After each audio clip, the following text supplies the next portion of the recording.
저 통역사 거짓말이에요. 한국과 프랑스의 42조 원 위성 발사 계약장. 카운트다운이 시작됐습니다. 74살 재벌 회장의 손가락이 발사 버튼 위로 내려가던 순간이었어요. 청소 카트 뒤에서 작은 그림자 하나가 튀어나왔습니다. 분홍 체리핀을 양쪽에 꽂은 8살 작은 아이. 청소부 할머니의 손녀였어요. 작은 두 손이 노인의 굵은 손목을 꽉 붙잡았습니다. 관제실이 얼어붙었어요. 임원들이 당장 끌어내라며 소리쳤지만 회장은 손을 들어 모두를 멈춰 세웠습니다. 그 떨리는 작은 눈빛이 노인의 가슴을 가만히 두드렸기 때문이었죠. 통역사는 정말 거짓말을 한 걸까요? 이 작은 아이는 무엇을 들은 것일까요? 영상이 시작되기 전 구독과 좋아요 부탁드립니다. 시청하고 계신 지역을 댓글로 남겨주시면 그 소중한 공간에 행복이 가득하기를 기원하겠습니다. 전라남도 고흥의 백록우주센터에 새벽 안개가 짙게 깔린 어느 가을날이었습니다. 시간은 새벽 5시 30분. 거대한 흰색 로켓이 발사대 위에 우뚝 솟아 있었고 그 옆으로 붉은 조명들이 가만히 깜빡이고 있었습니다. 이날은 한국우주항공이 8년이라는 긴 세월을 준비해온 정찰위성 아리랑 5호가 마침내 하늘로 떠오르는 날이었어요. 한국과 프랑스가 함께 손을 잡은 사상 최대 규모의 합작 사업이었고 그 금액만 무려 42조 원에 달했습니다. 메인 관제실 안은 숨소리조차 크게 들릴 만큼 조용했습니다. 헤드셋을 낀 엔지니어 30명이 각자의 모니터 앞에 앉아 마지막 점검을 하고 있었고 유리창 너머 귀빈석에는 한국 정부 고위 관계자들과 프랑스 측 대표단 12명 그리고 국내외 취재진 60명이 빽빽하게 들어차 있었습니다. 모두의 시선이 한 사람을 향해 있었어요. 바로 한국우주항공의 회장 윤재만이었습니다. 올해 74살이 된 재만은 짙은 남색 정장에 빨간 넥타이를 단정하게 메고 있었습니다. 양복 안주머니에는 협심증 약 한 통이 들어 있었지만 오늘만큼은 그 약을 꺼내지 않으리라 다짐하고 있었어요. 8년이었습니다. 외아들 지훈이 부부를 교통사고로 잃은 그날 이후 재만은 단 하루도 편히 잠든 적이 없었어요. 지훈이 살아생전 가장 만들고 싶어 했던 위성, 그것이 오늘 드디어 하늘로 올라가는 것이었죠. 그래서 재만에게 이 자리는 단순한 발사식이 아니었습니다. 아들에게 보내는 마지막 편지였어요. 재만이 단상 위 마이크 앞에 천천히 다가섰습니다. 카메라 플래시가 일제히 터졌지만 그의 눈빛은 흔들림이 없었어요. 떨리는 손을 양복 주머니에 살짝 넣어 숨기고는 깊게 숨을 한번 들이쉬었습니다. 오늘 이 순간을 위해 저는 8년을 견뎌왔습니다. 짧은 한마디였지만 그 안에는 평생의 무게가 담겨 있었습니다. 관제실 한쪽 귀퉁이에서는 75살 환경미화원 말순 할머니가 청소 카트를 한쪽으로 밀어두고 행사 준비를 돕고 있었어요. 그리고 그 할머니의 옆에는 양쪽 머리에 분홍색 체리 모양 머리핀을 꽂은 8살짜리 여자아이 한 명이 조용히 서 있었습니다. 아이의 이름은 하늘이었어요. 하늘은 보육원에서 자라다가 8년 전 말순 할머니의 손에 이끌려 우주센터 사택으로 온 아이였습니다. 평소 같았으면 사택에서 혼자 라디오를 듣고 있었을 텐데 오늘은 너무 큰 행사라 할머니가 차마 혼자 두지 못하고 데려온 것이었죠.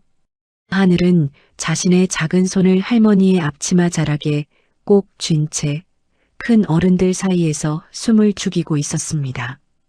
거대한 전광판에 카운트다운이 떴습니다. T-30초, 30, 29, 28. 음성 안내가 흘러나왔습니다. 관제실의 모든 엔지니어들이 일제히 등을 곧게 폈고 프랑스 대표단 사이에서도 작은 탄성이 새어나왔어요. 제만이 천천히 발사 승인 콘솔 앞으로 걸어가 자리에 섰습니다. 그의 오른손이 붉게 빛나는 발사 승인 버튼 위로 천천히 떠오르기 시작했죠. 그 손가락 끝이 미세하게 떨리고 있었어요. 하지만 그 떨림을 알아챈 사람은 아무도 없었습니다. 제만은 마음속으로 죽은 아들의 이름을 한 번 더 불러봤어요. 지훈아, 잘 보고 있지. 20, 19, 18. 바로 그 순간이었습니다. 관제실 뒤편 청소 카트 옆에 가만히 서 있던 하늘이의 작은 귀에 어떤 소리가 들려오기 시작한 거예요. 그것은 통역사 강석호의 무선 이어폰에서 새어나오는 미세한 한국말 속삭임이었습니다. 다른 어른들은 듣지 못하는 그 작은 소리를 한 번 들은 소리는 절대 잊지 않는 하늘이의 신기한 귀가 잡아낸 것이었어요. 하늘이의 동그란 눈이 점점 커졌습니다. 작은 입술이 파르르 떨리기 시작했어요. 그 속삭임은 분명히 새벽 6시 10분에 화장실에서 들었던 그 목소리와 똑같았습니다. 잘못 들은 게 아니었어요. 진짜였습니다. 아이는 옆에 선 할머니를 올려다보았습니다. 무언가 말하려 했지만 목이 턱 막혀서 소리가 나오지 않았죠. 다리가 후들거리고 가슴이 두근거렸습니다.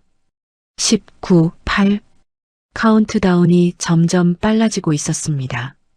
제만의 손가락이 이제 발사 버튼 위 손가락 한마디 거리까지 내려와 있었어요. 하늘이는 자기도 모르게 작은 발을 한 발짝 앞으로 내디뎠습니다. 심장이 쿵쾅쿵쾅 뛰기 시작했고 두 다리가 후들거렸어요. 무서웠습니다. 너무나 무서웠지만 가만히 서 있을 수가 없었어요. 할머니가 늘 하시던 말씀이 떠올랐습니다. 진실은 작은 사람 입에서 나와야 한다고요. 7, 6. 하늘이 결국 청소 카트를 박차고 뛰쳐나갔습니다. 8살짜리 작은 발이 관제실 바닥을 탕탕 치며 단상을 향해 달려가기 시작했어요. 보안 요원이 미처 막을 새도 없었습니다. 하늘이의 분홍 체리핀이 달리는 속도에 흔들리며 햇빛에 반짝였죠. 누군가 외쳤습니다. 저 아이 잡아. 하지만 이미 늦었습니다. 5, 4.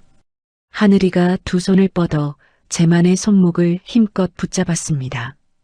작디작은 두 손이 노인의 굵은 손목을 양쪽에서 꽉 쥐고는 발사 버튼에서 끌어내리려 안간힘을 썼어요. 그리고 그 작은 입에서 떨리지만 분명한 외침이 터져 나왔습니다. 회장님, 저 통역사 거짓말이에요. 그 순간 관제실의 시간이 멈춘 듯 했습니다. 모두가 숨을 들이쉰 채로 굳어버렸어요. 제만의 손가락은 발사 버튼에서 정확히 손가락 2마디 떨어진 곳에서 멈춰 있었습니다. 아래쪽에서 전광판이 무심하게 다음 숫자를 토해냈어요. 3. 제만이 본능적으로 입을 열었습니다. 그의 목소리가 관제실 전체에 쩌렁쩌렁 울렸어요. 정지! 발사 정지! 엔지니어들이 일제히 손을 움직였습니다.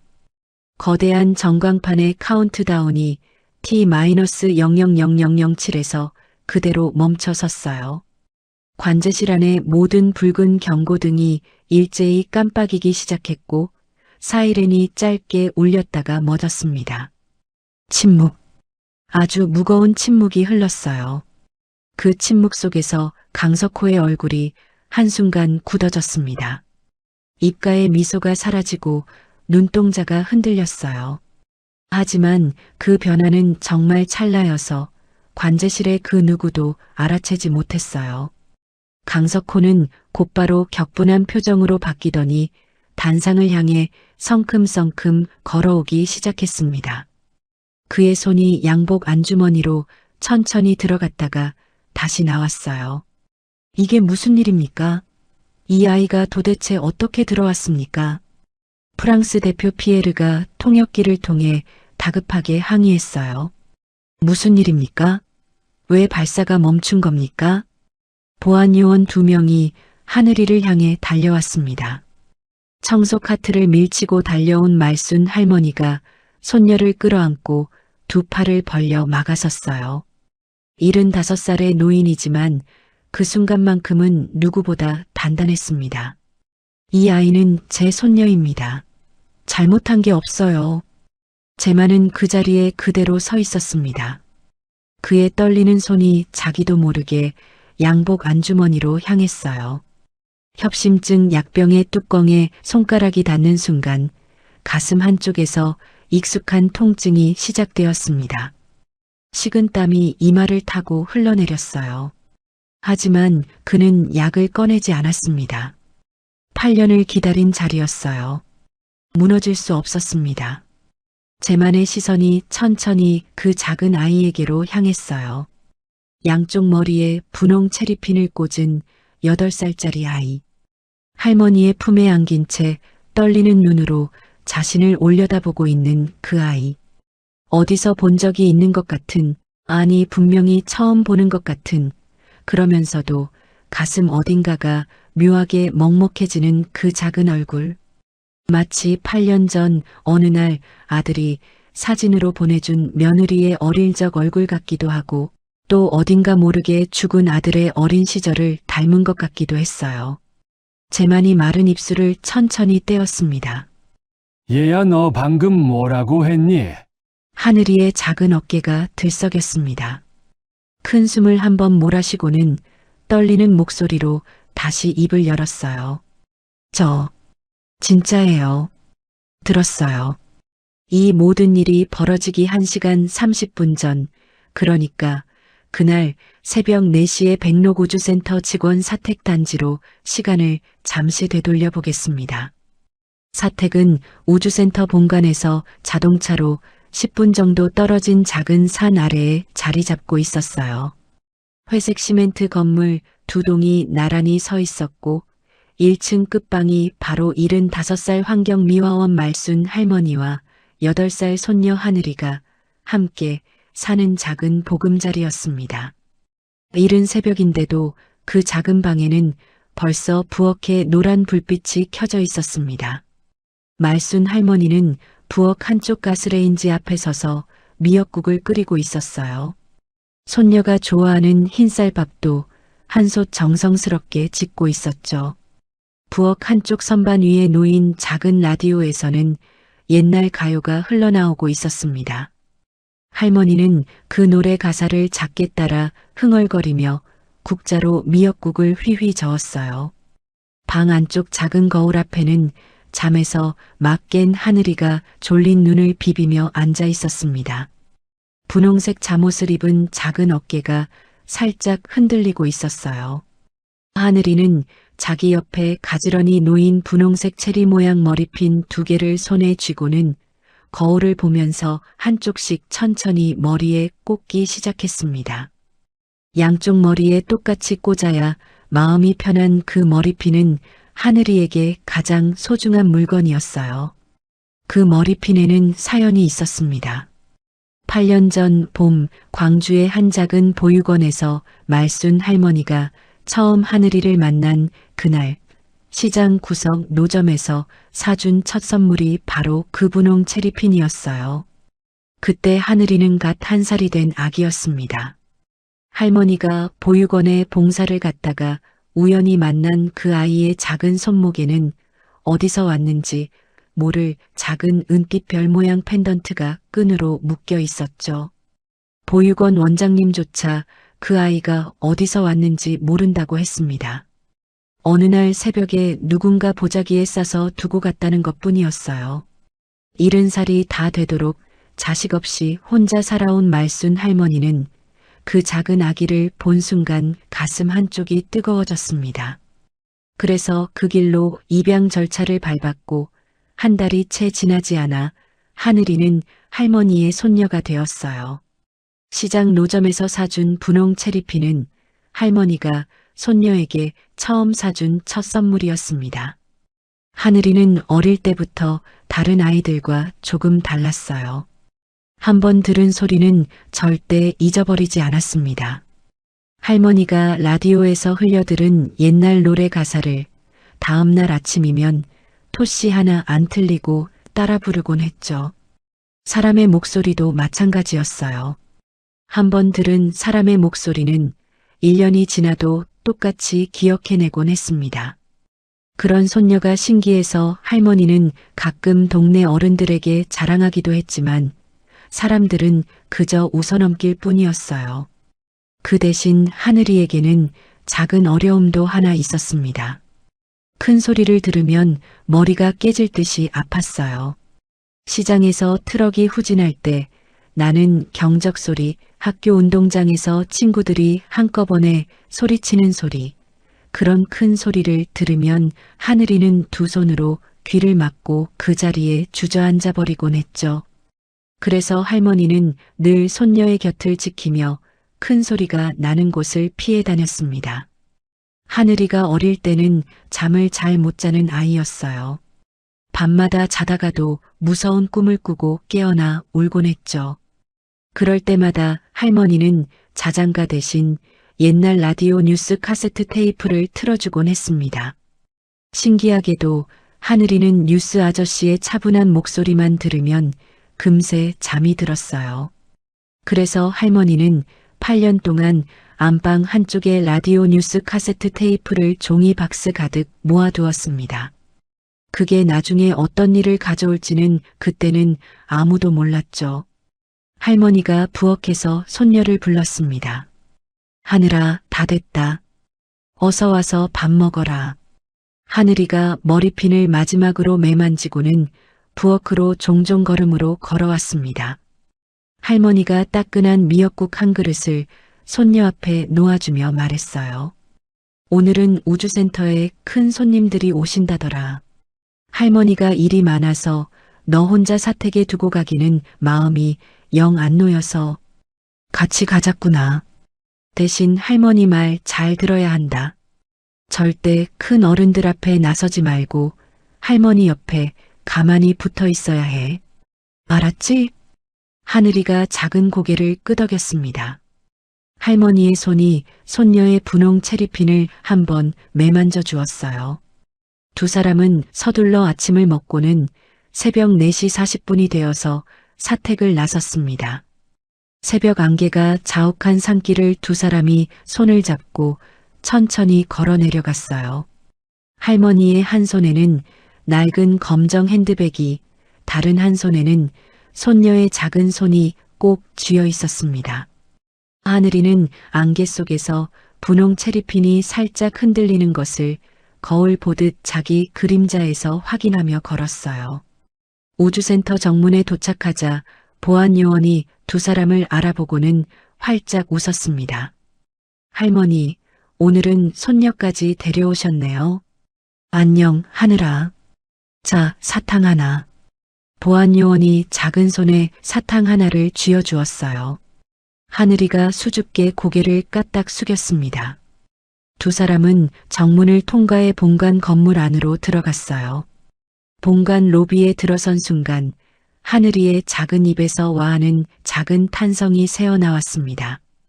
천장이 까마득하게 높은 그 로비는 8살짜리 아이의 눈에는 마치 거대한 동굴처럼 느껴졌어요.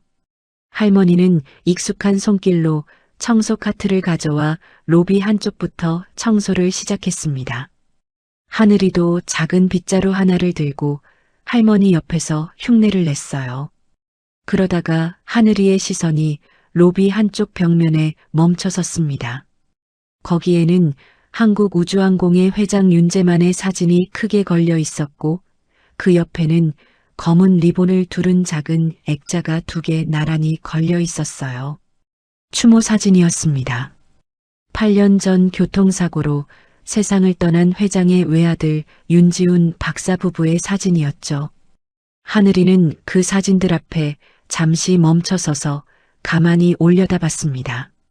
사진 속 며느리 되는 분이 환하게 웃고 있었어요.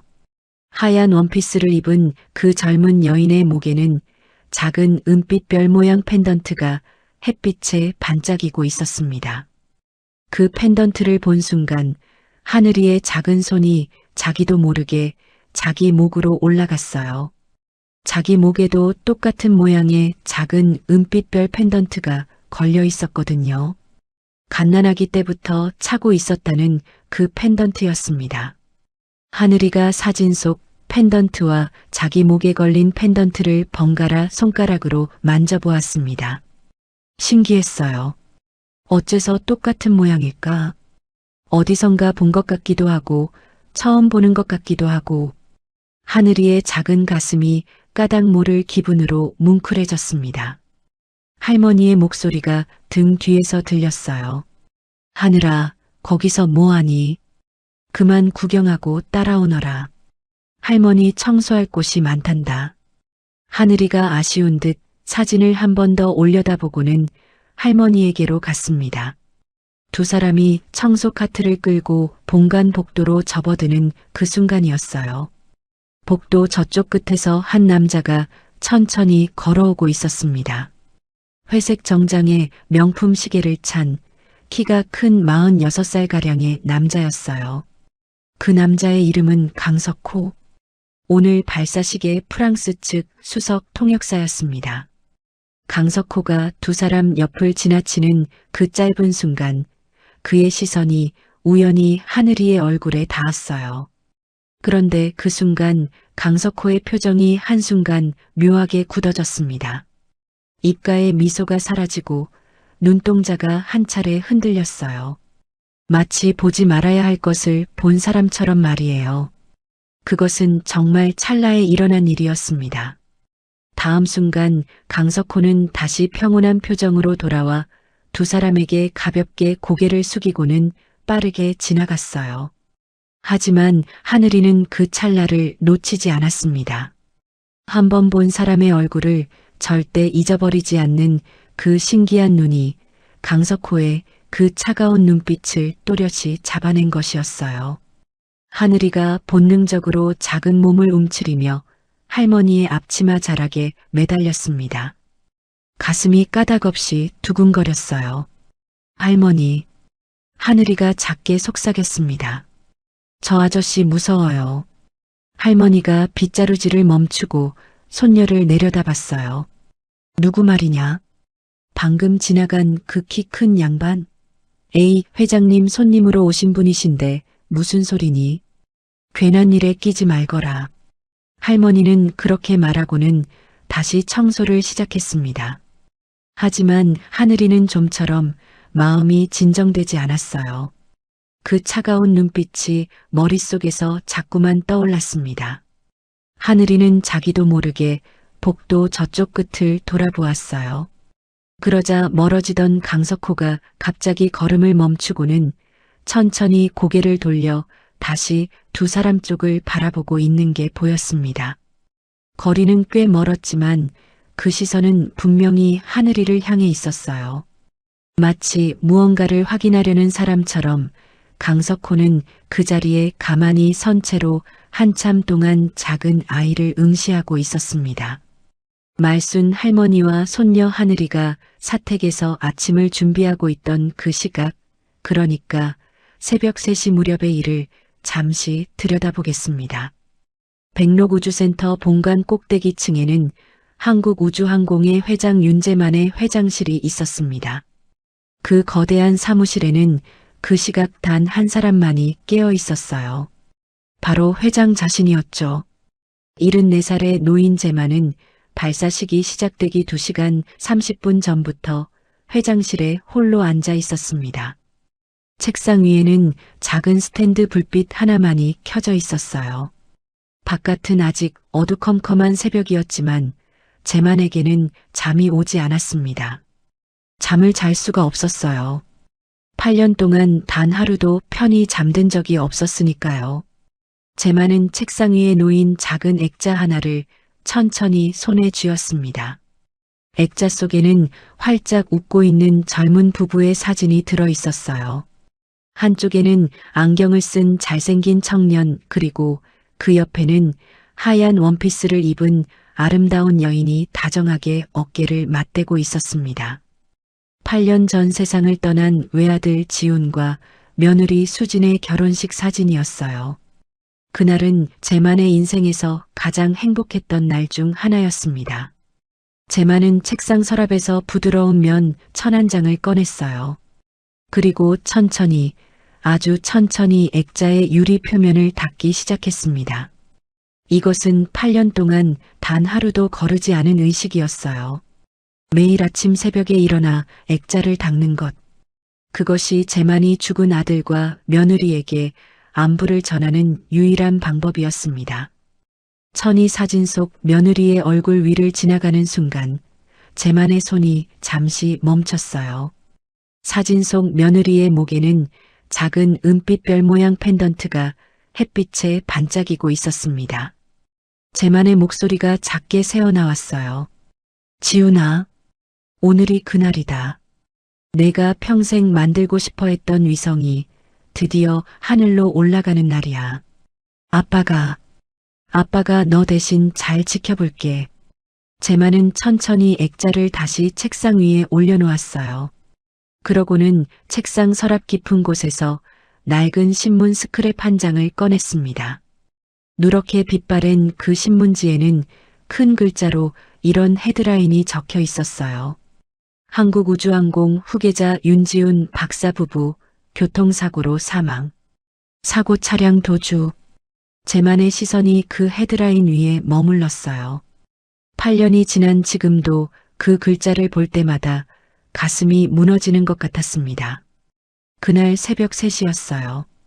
제만은 평소처럼 침대에 누워 있다가 갑자기 울리는 전화벨 소리에 잠을 깼습니다. 경찰서에서 온 전화였어요. 윤제만 회장님이시죠? 죄송합니다만 지금 즉시 광주 시내 응급실로 와주셔야 할 것 같습니다. 제만은 그 길로 옷도 제대로 갖춰 입지 못한 채 차를 몰고 광주로 달려갔습니다. 응급실 복도에서 의사를 만난 순간 제만은 무릎이 꺾여 그 자리에 주저앉아 버렸어요.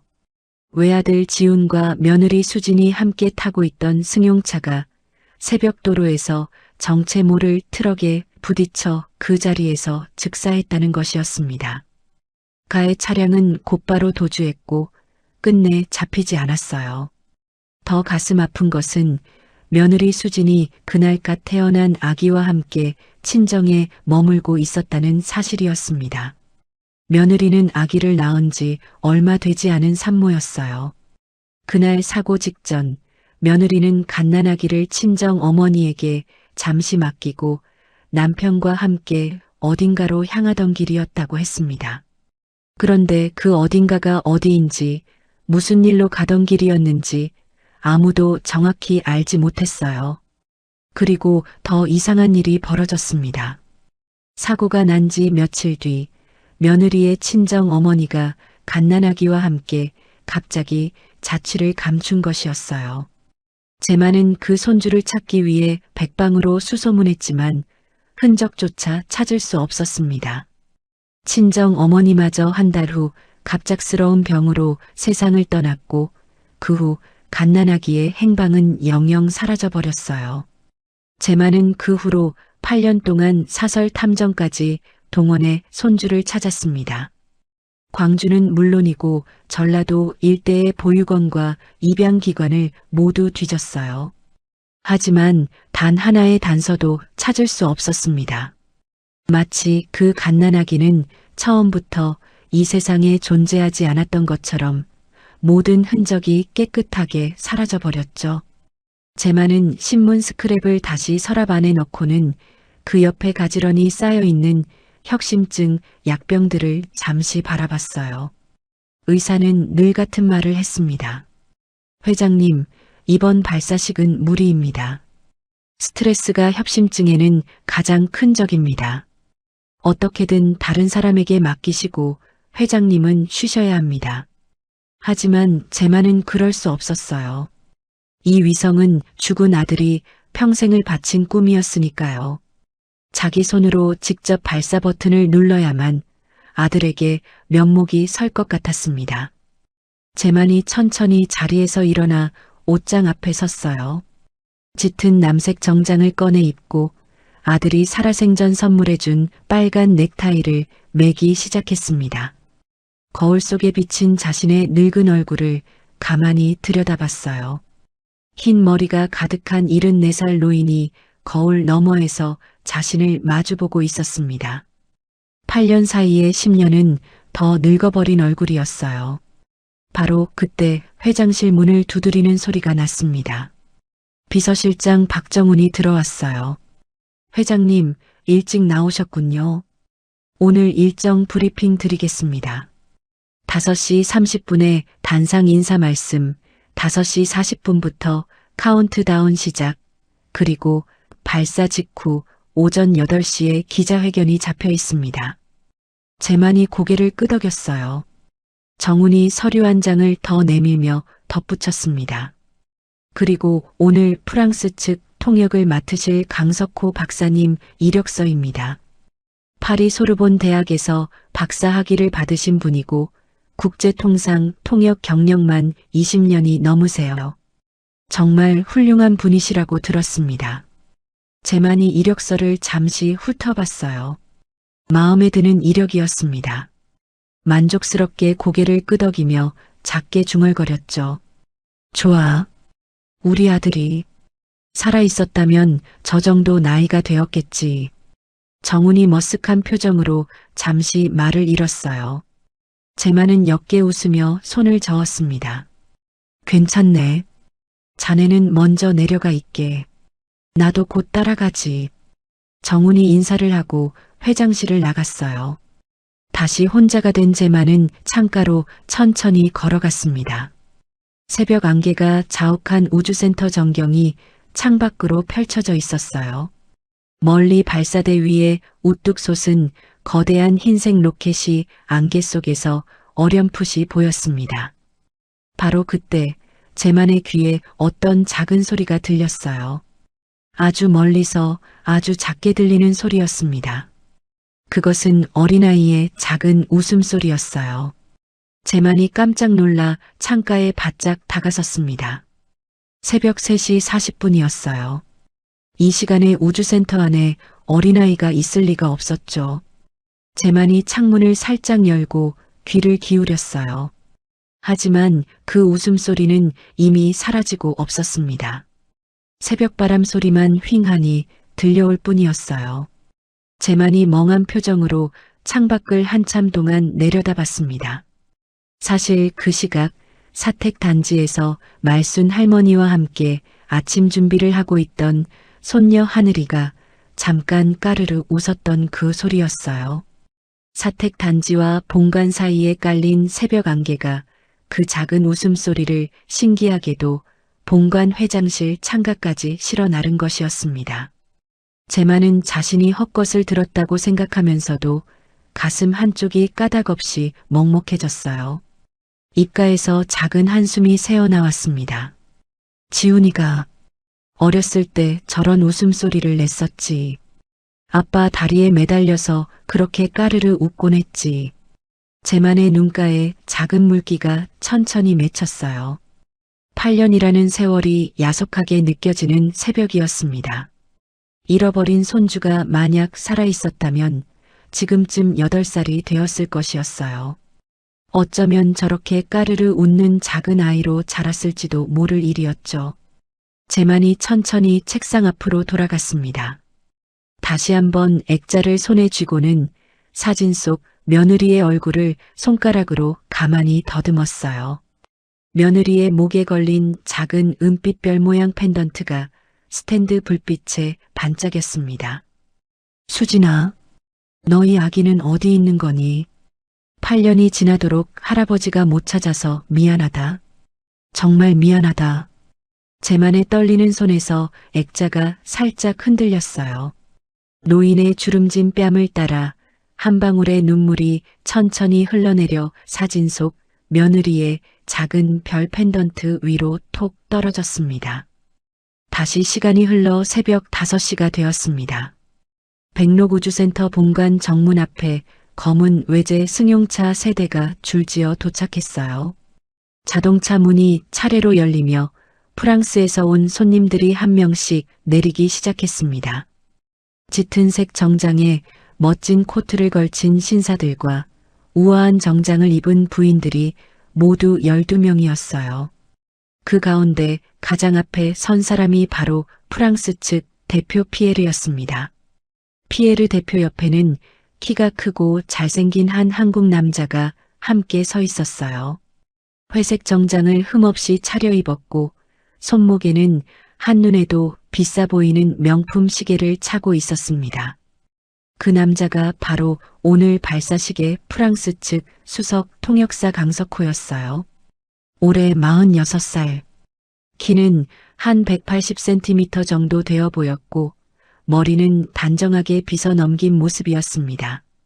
강석호가 피에르 대표에게 부드러운 불어로 무언가를 속삭이자 피에르가 만족스러운 표정으로 고개를 끄덕였어요. 강석호의 불어는 정말 완벽했습니다. 마치 평생 파리에서 살아온 사람처럼 자연스러웠죠. 정문 앞에 마중을 나와 있던 비서실장 박정훈이 두 손을 모으고 정중하게 인사를 건넸어요. 피에르 대표님, 강석호 박사님, 백록우주센터에 오신 것을 진심으로 환영합니다. 회장님께서 안에서 기다리고 계십니다. 강석호가 매끄러운 한국어로 비서실장에게 답례하고는 곧바로 피에르에게 그 내용을 불어로 통역해 주었어요. 그 모든 동작이 흐트러짐 없이 우아했습니다. 누구라도 강석호를 한번 보면 단번에 신뢰가 갈 만한 그런 모습이었어요. 일행이 본관 로비로 들어섰습니다. 그 시각 로비에서는 말순 할머니와 손녀 하늘이가 청소를 마무리하고 있었어요. 거대한 로비 한쪽에서 회장 윤재만이 천천히 걸어 나왔습니다. 짙은 남색 정장에 빨간 넥타이를 매단정한 모습이었어요. 재만이 강석호 앞으로 다가가 두 손을 내밀었습니다. 강 박사, 오늘 잘 부탁드립니다. 8년을 기다린 자리예요. 통역에 작은 실수도 있어서는 안 됩니다. 강석호가 정중하게 두 손으로 재만의 손을 마주 잡았어요. 그의 입가에 부드러운 미소가 번졌습니다. 회장님, 평생의 꿈이 이뤄지는 자리에 함께할 수 있어 정말 영광입니다. 제 모든 능력을 다해 모시겠습니다. 안심하셔도 좋습니다. 재만은 그 따뜻한 말에 마음이 한결 놓였어요. 옆에 서 있던 비서실장 정훈이 강석호의 이력서를 한 번 더 회장에게 보여주며 작게 속삭였습니다. 정말 훌륭하신 분입니다, 회장님. 파리 소르본 대학 박사의 통역 경력만 20년이 넘으세요. 이번 발사식이 무사히 끝날 수 있을 겁니다. 재만이 만족스러운 표정으로 고개를 끄덕였어요.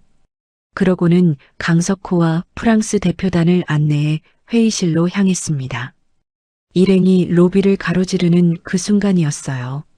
청소 카트를 끌고 로비 한쪽 끝으로 막 자리를 옮기던 말순 할머니와 손녀 하늘이가 회의실로 향하는 일행과 그 사이에서 마주치게 된 것이었습니다. 거리는 한 5걸음 정도였어요. 하늘이는 아침에 한번 강석호를 본 적이 있었지만 지금은 회장님과 외국 손님들이 함께 있어서 더욱 가슴이 두근거렸습니다.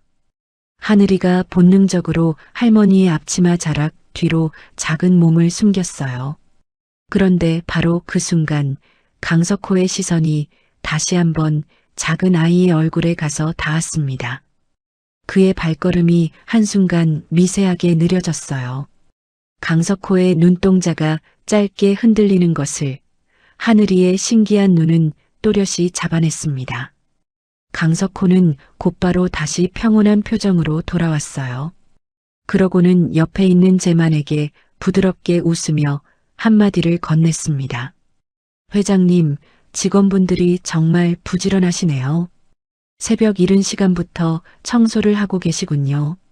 재만이 흐뭇한 표정으로 말순 할머니 쪽을 바라봤어요. 할머니가 황송한 듯 허리를 깊게 숙여 인사했습니다. 재만도 가볍게 고개를 숙여 답례를 했어요. 그러고는 일행을 데리고 회의실 쪽으로 발걸음을 옮겼습니다. 일행이 회의실로 사라지자 하늘이가 떨리는 작은 손으로 할머니의 손을 꼭 쥐었어요. 할머니, 저 아저씨 아침에도 이상했어요. 지금도 절 보는 눈이 무서워요.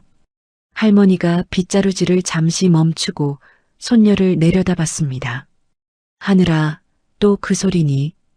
회장님이 직접 모시는 분이신데 무슨 그런 말을 하니? 어른들 일에 끼어들면 안 된다고 할미가 몇 번이나 일렀잖니. 하지만 하늘이의 가슴은 좀처럼 진정되지 않았어요. 한 번 본 사람의 얼굴과 한 번 들은 사람의 목소리를 절대 잊지 않는 그 신기한 감각이 지금 자기 안에서 무언가 위험하다고 외치고 있었습니다. 회의실 안에서는 강석호가 프랑스 대표단을 자리에 안내한 뒤 회장 제만과 비서실장 정훈에게 오늘의 통역 진행 절차를 설명하고 있었어요. 강석호는 한국어와 불어를 자유롭게 오가며 모든 사람을 능숙하게 이끌었습니다.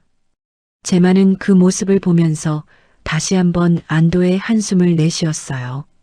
설명이 끝난 뒤 강석호가 정중하게 양해를 구했습니다.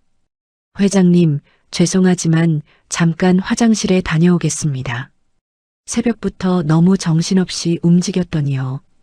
제만이 가볍게 고개를 끄덕였어요. 강석호가 회의실 문을 열고 밖으로 나갔습니다. 그런데 강석호는 곧장 화장실로 향하지 않았어요. 본관 1층 한쪽에 있는 비상계단 옆 작은 공간으로 발걸음을 옮겼습니다. 그곳은 평소 사람들이 거의 드나들지 않는 으슥한 곳이었어요. 강석호가 주위를 한번 살피고는 천천히 자기 손목 시계를 풀었습니다. 그리고 시계를 뒤집어 그 안쪽을 들여다봤어요. 시계 뒷면에는 작은 종이 한 장이 가죽 밴드 안쪽에 교묘하게 끼워져 있었습니다. 강석호가 그 종이를 살짝 빼내어 펼쳐봤어요. 그 안에 무엇이 적혀 있는지는 보이지 않았지만 강석호의 표정이 한순간 차갑게 굳어졌습니다. 입가에 부드러운 미소가 사라지고 눈빛이 매서워졌어요. 강석호는 종이를 다시 시계 안쪽에 조심스럽게 끼워 넣고 손목에 시계를 다시 찼습니다. 그러고는 무선 이어폰을 한쪽 귀에 꽂았어요. 이어폰이 작게 신호음을 내자 강석호가 작은 목소리로 누군가와 짧게 대화를 시작했습니다. 바로 그 순간이었어요. 청소 카트를 끌고 비상계단 옆을 지나가던 말순 할머니와 손녀 하늘이가 강석호의 그 모습을 우연히 보게 된 것이었습니다. 말순 할머니는 강석호가 그저 통화를 하고 있는 줄로만 알았어요. 회장님, 손님이 뭔가 중요한 통화를 하시는가 보다 그렇게만 생각하고 시선을 돌렸죠. 하지만 하늘이의 시선은 강석호의 손목에 머물렀습니다. 손목시계 안쪽을 만지작거리던 그 동작이 어딘가 이상했어요.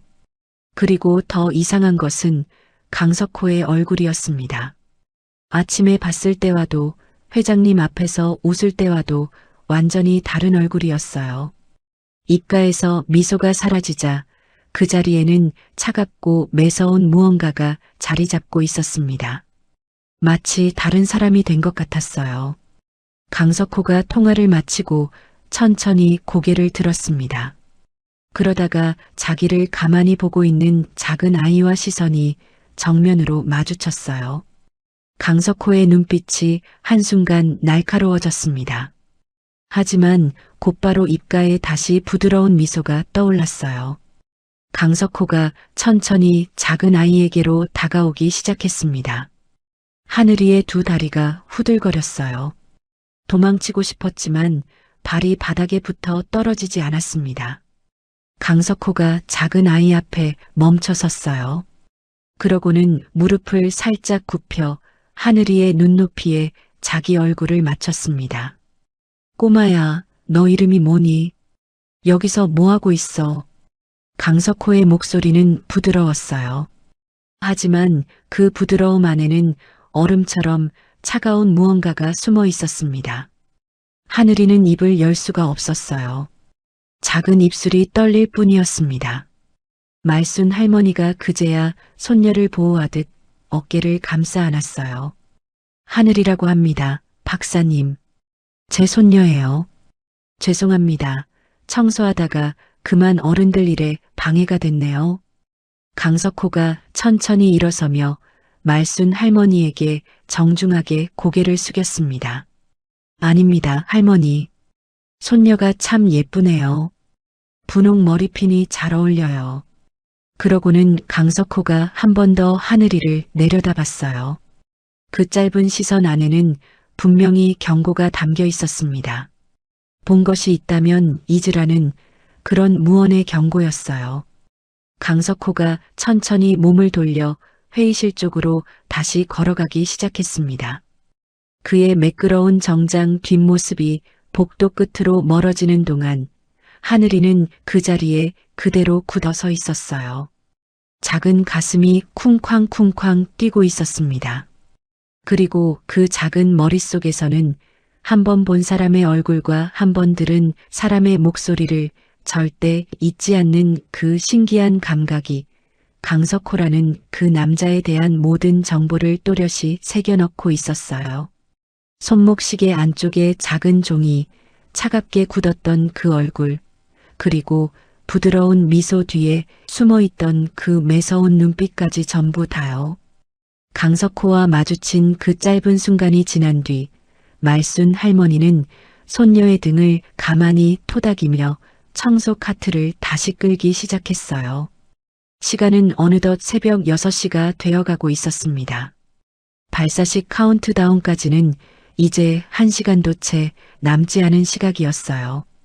본관 안은 점점 사람들로 북적이기 시작했고 정부 관계자들과 취재진들이 속속 도착하는 발걸음 소리가 곳곳에서 들려왔습니다.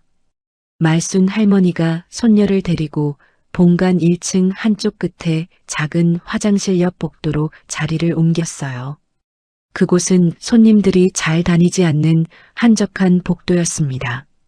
할머니는 이쪽 복도까지 마지막으로 청소를 마치고 행사장으로 돌아가야겠다고 마음먹은 것이었어요. 하늘이의 가슴은 아직도 두근거리고 있었지만 할머니 옆에 있으니 조금은 마음이 놓였습니다. 하늘아, 저기 청소도구함에서 걸레 한 장만 꺼내오너라. 할미가 이쪽 바닥부터 닦으마. 할머니가 손녀에게 부드럽게 말했어요. 하늘이가 작은 발걸음으로 화장실 옆에 놓인 청소도구함 쪽으로 걸어갔습니다. 도구함은 화장실 바로 옆 벽에 붙어 있는 작은 철제 캐비닛이었어요. 하늘이가 그 캐비닛 문을 살짝 열고 안에서 깨끗한 걸레 한 장을 꺼내려는 그 순간이었습니다. 화장실 출입문이 살짝 열리는 소리가 났어요. 누군가가 화장실 안으로 들어가는 듯 했습니다.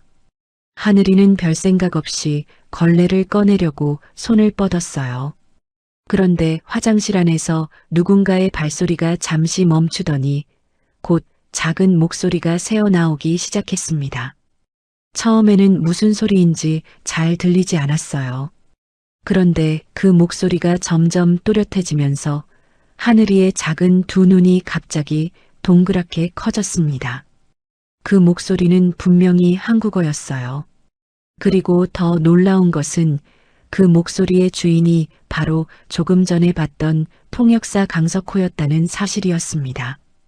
하늘이의 작은 손이 캐비닛 문 손잡이에서 그대로 멈췄어요. 화장실 문틈으로 새어나오는 강석호의 목소리가 한마디 한마디 또렷하게 들려오기 시작했습니다. 여보세요. 나야. 지금 통화 가능한가? 하늘이는 자기 귀를 의심했어요. 분명히 통역사라고 했는데 어째서 이렇게 자연스러운 한국어를 쓰는 걸까? 강석호의 목소리가 계속 이어졌습니다. 준비는 다 됐다. 조항 17번 그대로 가. 회장이 발사 승인 버튼에 손 내리는 순간 너는 데이터 라인 접속해. 5분이면 충분할 거야. 핵심 알고리즘만 빼면 되니까. 하늘이가 충격으로 손에서 걸레를 떨어뜨릴 뻔했어요. 다행히 가까스로 다시 잡았습니다. 작은 심장이 미친 듯이 뛰기 시작했어요. 데이터 라인이라는 말이 무슨 뜻인지는 잘 몰랐지만 무언가 나쁜 짓을 꾸미고 있다는 것만큼은 8살짜리 아이도 알 수 있었습니다. 강석호의 목소리가 다시 이어졌어요. 걱정 마. 8년 전에도 깔끔했잖아. 이번에도 똑같이만 하면 돼. 사고가 났다고 하면 다들 그렇게 믿을 거야. 그때처럼 8년 전 그 한마디가 하늘이의 가슴을 파고들었습니다. 어디서 들어본 말이었어요. 분명히 들어본 적이 있는 말. 하지만 지금 그것을 떠올릴 시간이 없었습니다. 지금 중요한 것은 저 통역사 아저씨가 누군가와 함께 회장님을 속이고 무언가 큰일을 꾸미고 있다는 사실이었어요. 하늘이가 본능적으로 청소도구함 안쪽으로 자기 몸을 숨겼습니다.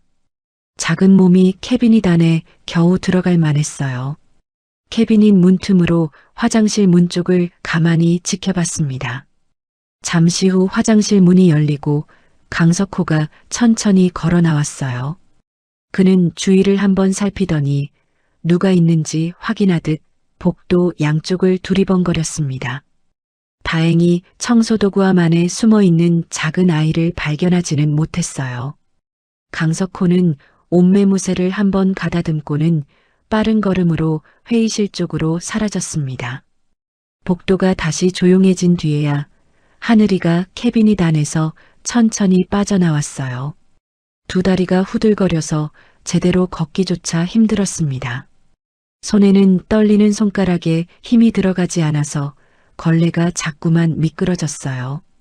하늘이는 걸레를 꼭 쥐고는 할머니가 있는 쪽으로 종종 걸음으로 달려갔습니다. 말순 할머니는 복도 한쪽에서 빗자루질을 하고 있었어요. 손녀가 새파랗게 질린 얼굴로 달려오는 것을 보고는 깜짝 놀라 빗자루를 떨어뜨릴 뻔했습니다. 하늘아, 너 왜 그러니? 어디 아프냐? 할머니. 저요. 하늘이가 숨을 헐떡이며 말을 잇지 못했어요. 할머니가 손녀를 끌어안고 등을 부드럽게 쓸어주었습니다. 천천히 말해보거라. 무슨 일이야? 하늘이가 떨리는 목소리로 자기가 들은 내용을 한마디 한마디 그대로 전했어요. 강석호가 화장실에서 한국말로 누군가와 통화했다는 것, 조항 17번이라는 말을 했다는 것, 회장님이 손 내리는 순간 데이터를 빼라고 했다는 것, 그리고 8년 전에도 깔끔했다는 그 말까지 전부 다요. 할머니의 얼굴에 의아한 표정이 번졌습니다.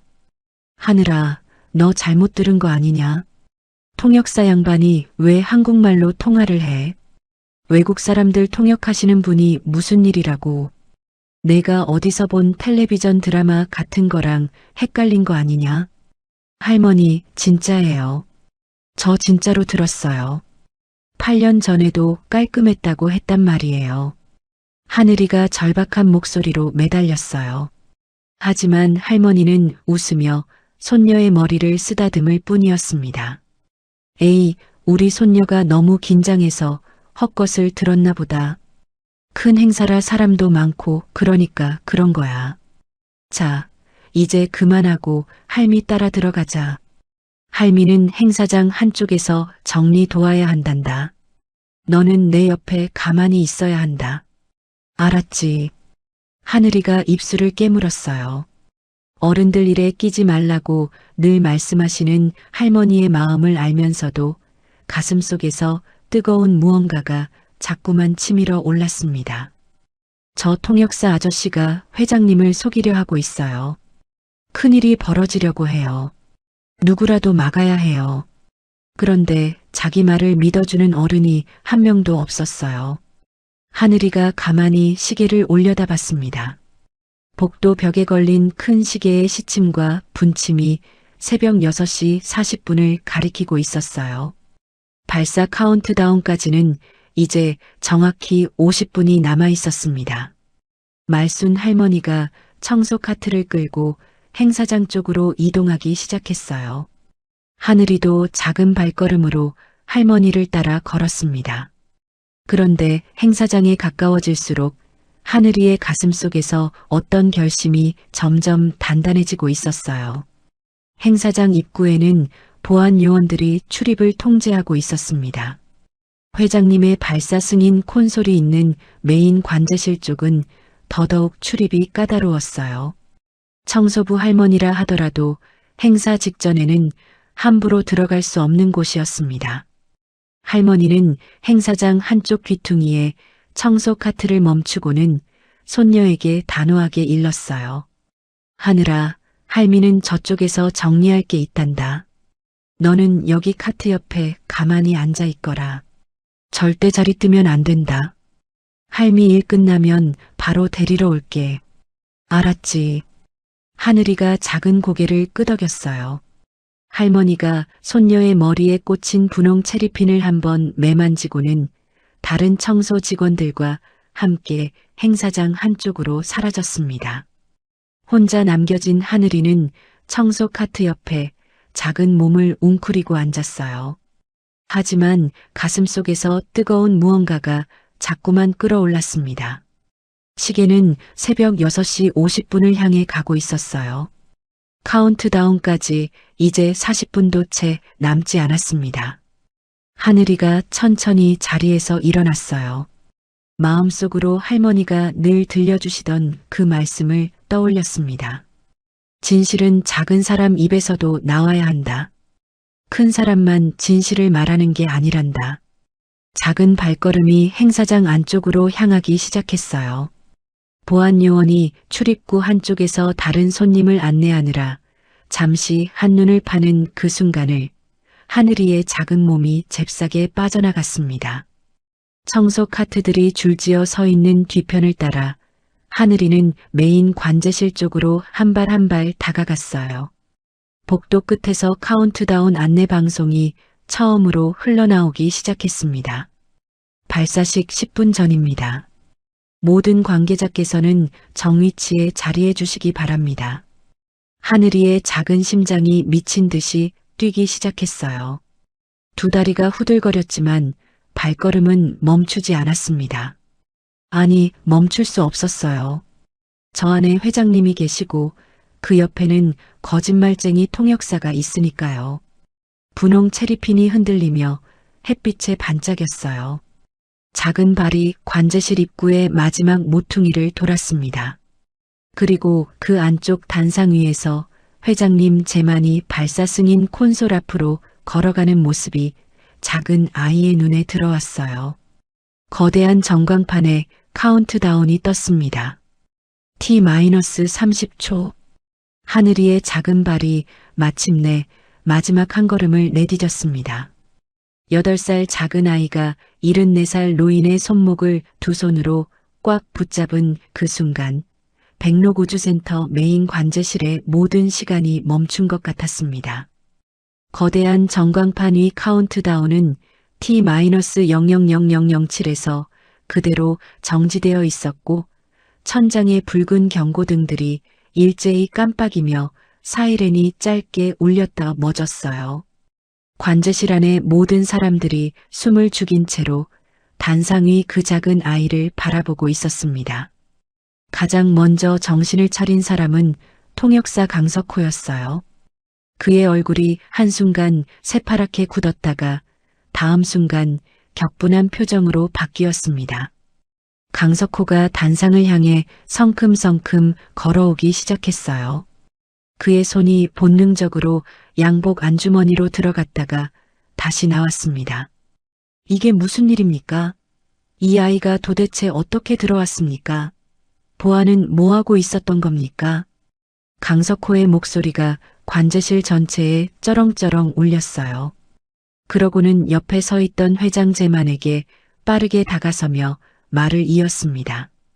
회장님, 이 아이는 분명히 정신이 이상한 아동입니다. 외교 행사장에 청소부 손녀가 난입하는 것은 명백한 보안 사고예요. 즉시 끌어내고 발사를 재개해야 합니다. 그 순간 프랑스 측 대표 피에르가 통역기를 통해 다급한 목소리로 항의를 시작했어요. 통역기 안에서 흘러나오는 한국어는 이미 다른 한국 측 통역사가 진행하고 있었습니다. 강석호는 이미 단상에 올라와 있었기 때문이었어요. 이게 어떻게 된 일입니까? 우리는 한국 측의 약속을 믿고 여기까지 왔습니다.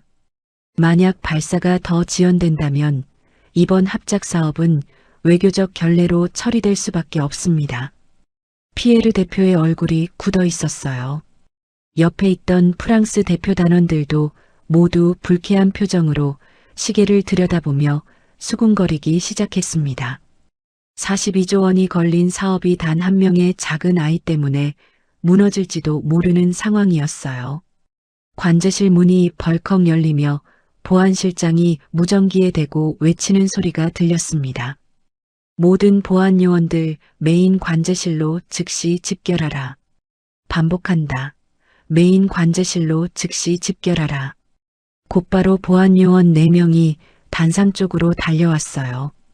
그들이 작은 아이를 향해 손을 뻗는 그 순간이었습니다.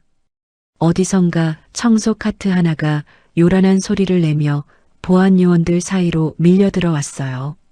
카트를 밀고 온 사람은 다름 아닌 75살 말순 할머니였습니다.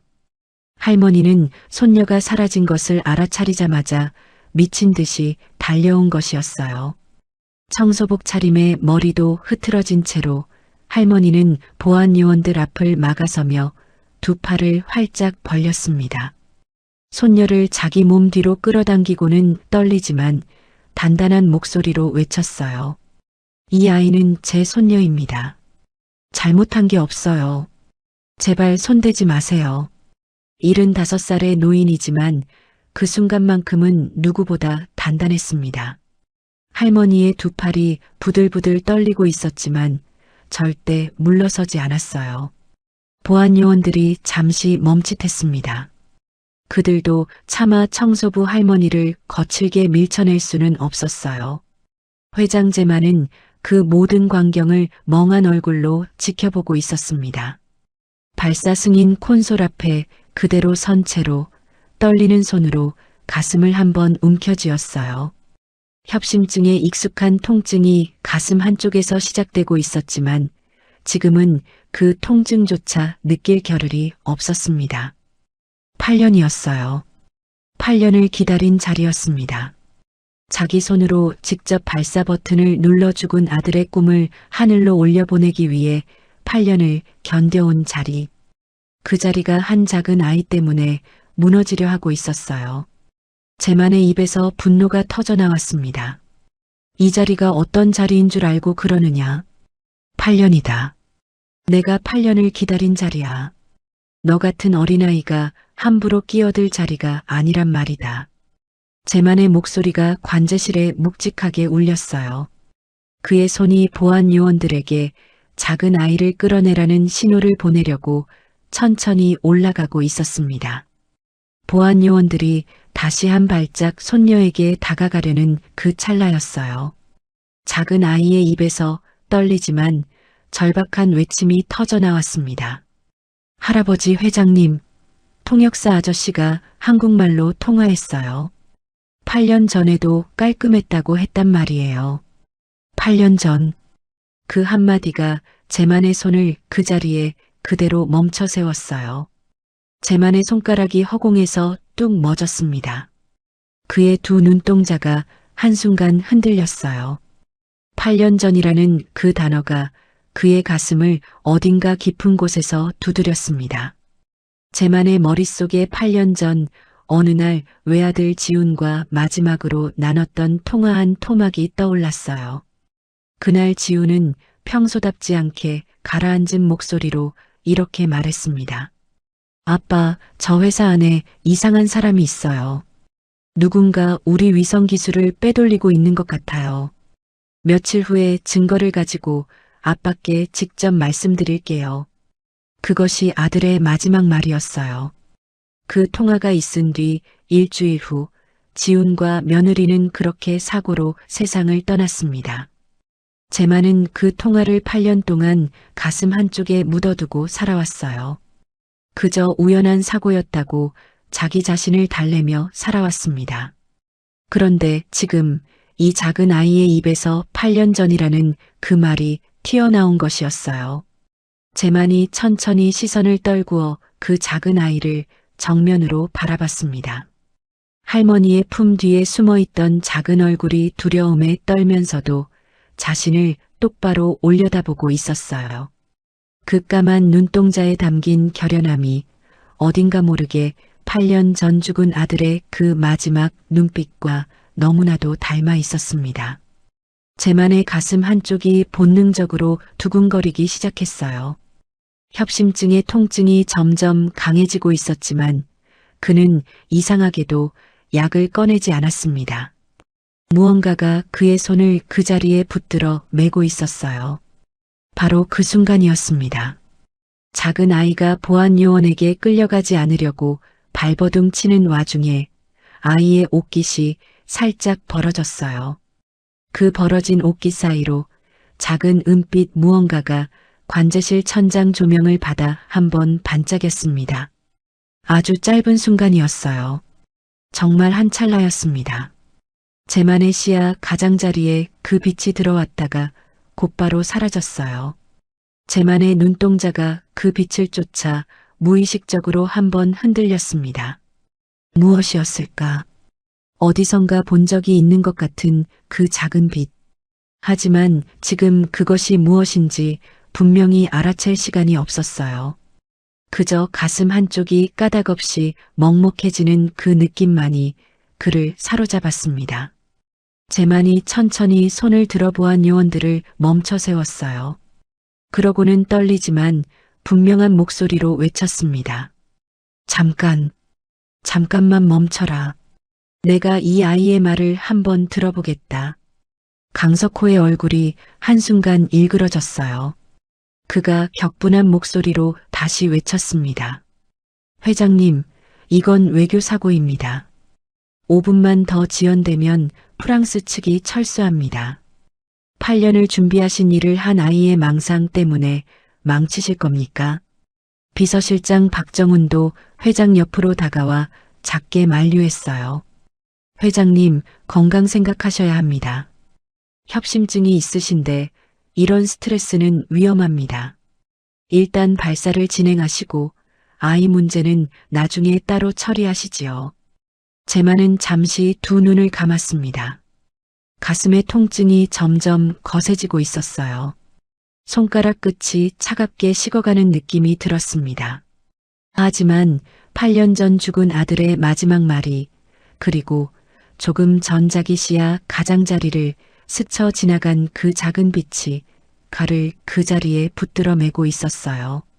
재만이 천천히 두 눈을 떴습니다. 그러고는 단호한 목소리로 선언했어요. 딱 5분이다. 5분 후에도 이 아이의 말이 거짓이라면 그때는 내가 모든 책임을 지겠다. 외교 결례에 대한 사과도 내가 직접 하마. 강 박사, 그 5분만 양해해 주시오. 강석호의 얼굴이 새파랗게 질렸어요. 하지만 회장의 단호한 목소리에 더 이상 반박할 수가 없었습니다. 그가 차 하늘을 노려보며 아무도 듣지 못할 만큼 작은 목소리로 한마디를 흘렸어요. 5분 후에 너 후회할 거다. 그 차가운 목소리가 작은 아이의 귀에만 또렷이 닿았습니다. 하지만 하늘이는 더 이상 두렵지 않았어요.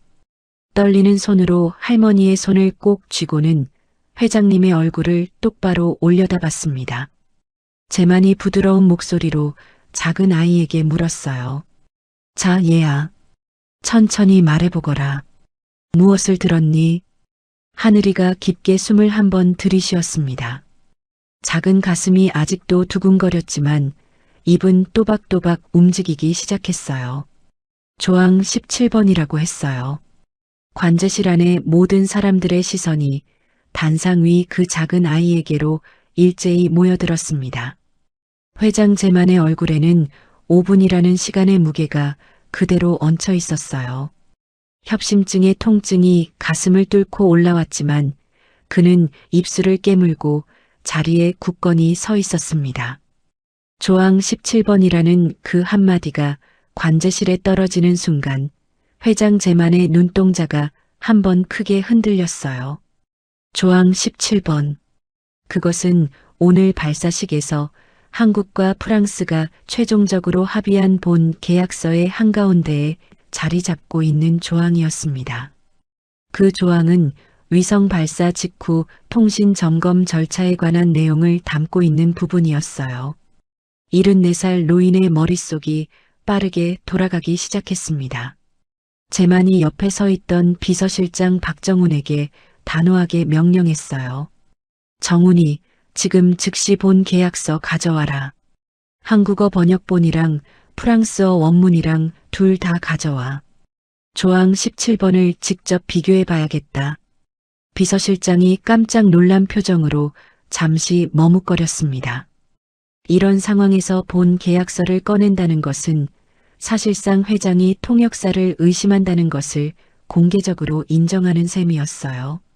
외교적으로 매우 큰 결례가 될 수 있는 일이었습니다.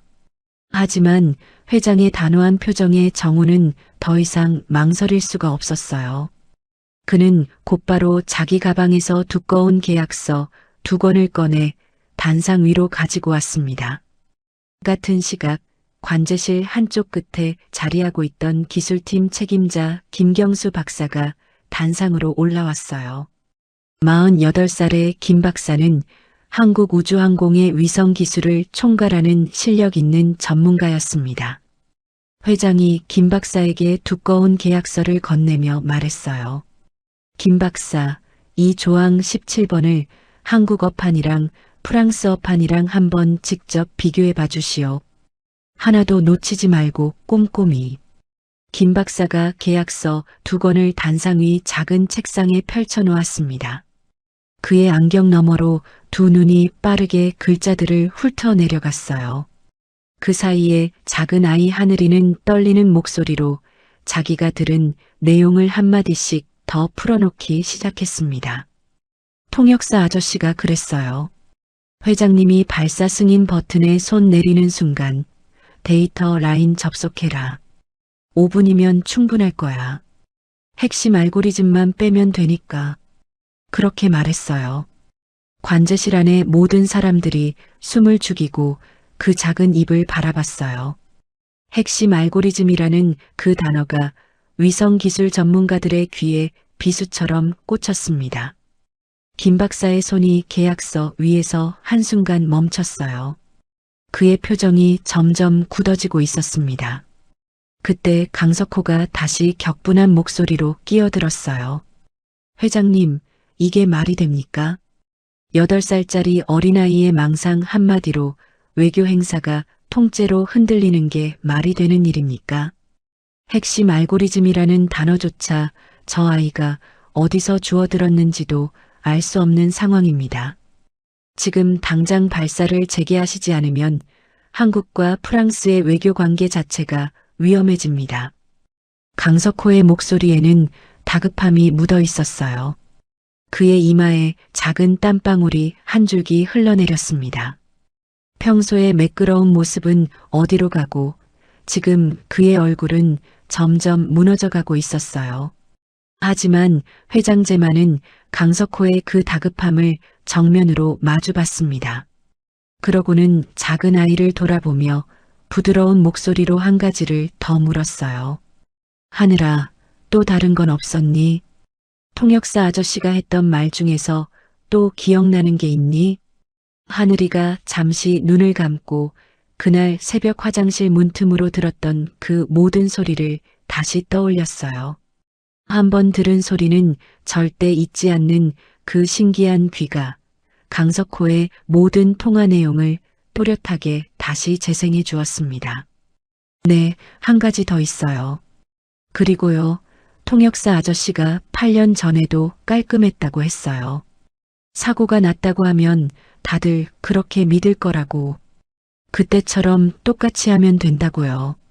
그 한마디에 회장 제만의 얼굴이 한순간 새파랗게 질렸습니다. 8년 전 사고. 그 말이 지금 이 자리에서 나오고 있다는 사실을 그는 도저히 받아들일 수가 없었어요. 협심증의 통증이 다시 가슴을 뚫고 올라왔지만 제만은 이를 악물고 자리에 굳건히 서 있었습니다. 강석호의 얼굴이 이번에는 정말로 한순간 굳어졌어요. 그의 두 눈동자가 미세하게 떨리는 것을 단상위 모든 사람들이 본능적으로 알아차렸습니다. 강석호가 다시 무언가 변명을 하려고 입을 열려는 그때였어요. 김 박사가 마침내 계약서에서 고개를 들었습니다. 그의 안경 너머로 비치는 두 눈에는 충격이 가득했어요. 김 박사의 목소리가 떨리기 시작했습니다. 회장님, 이건 정말 이상합니다. 제만이 돌아봤어요. 무엇이 이상하다는 건가, 김 박사? 조항 17번을 보십시오.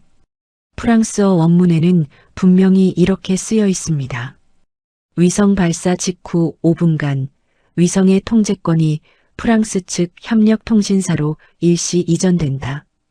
그런데 이 5분 동안 협력통신사는 위성의 모든 데이터 접근 권한을 갖는다.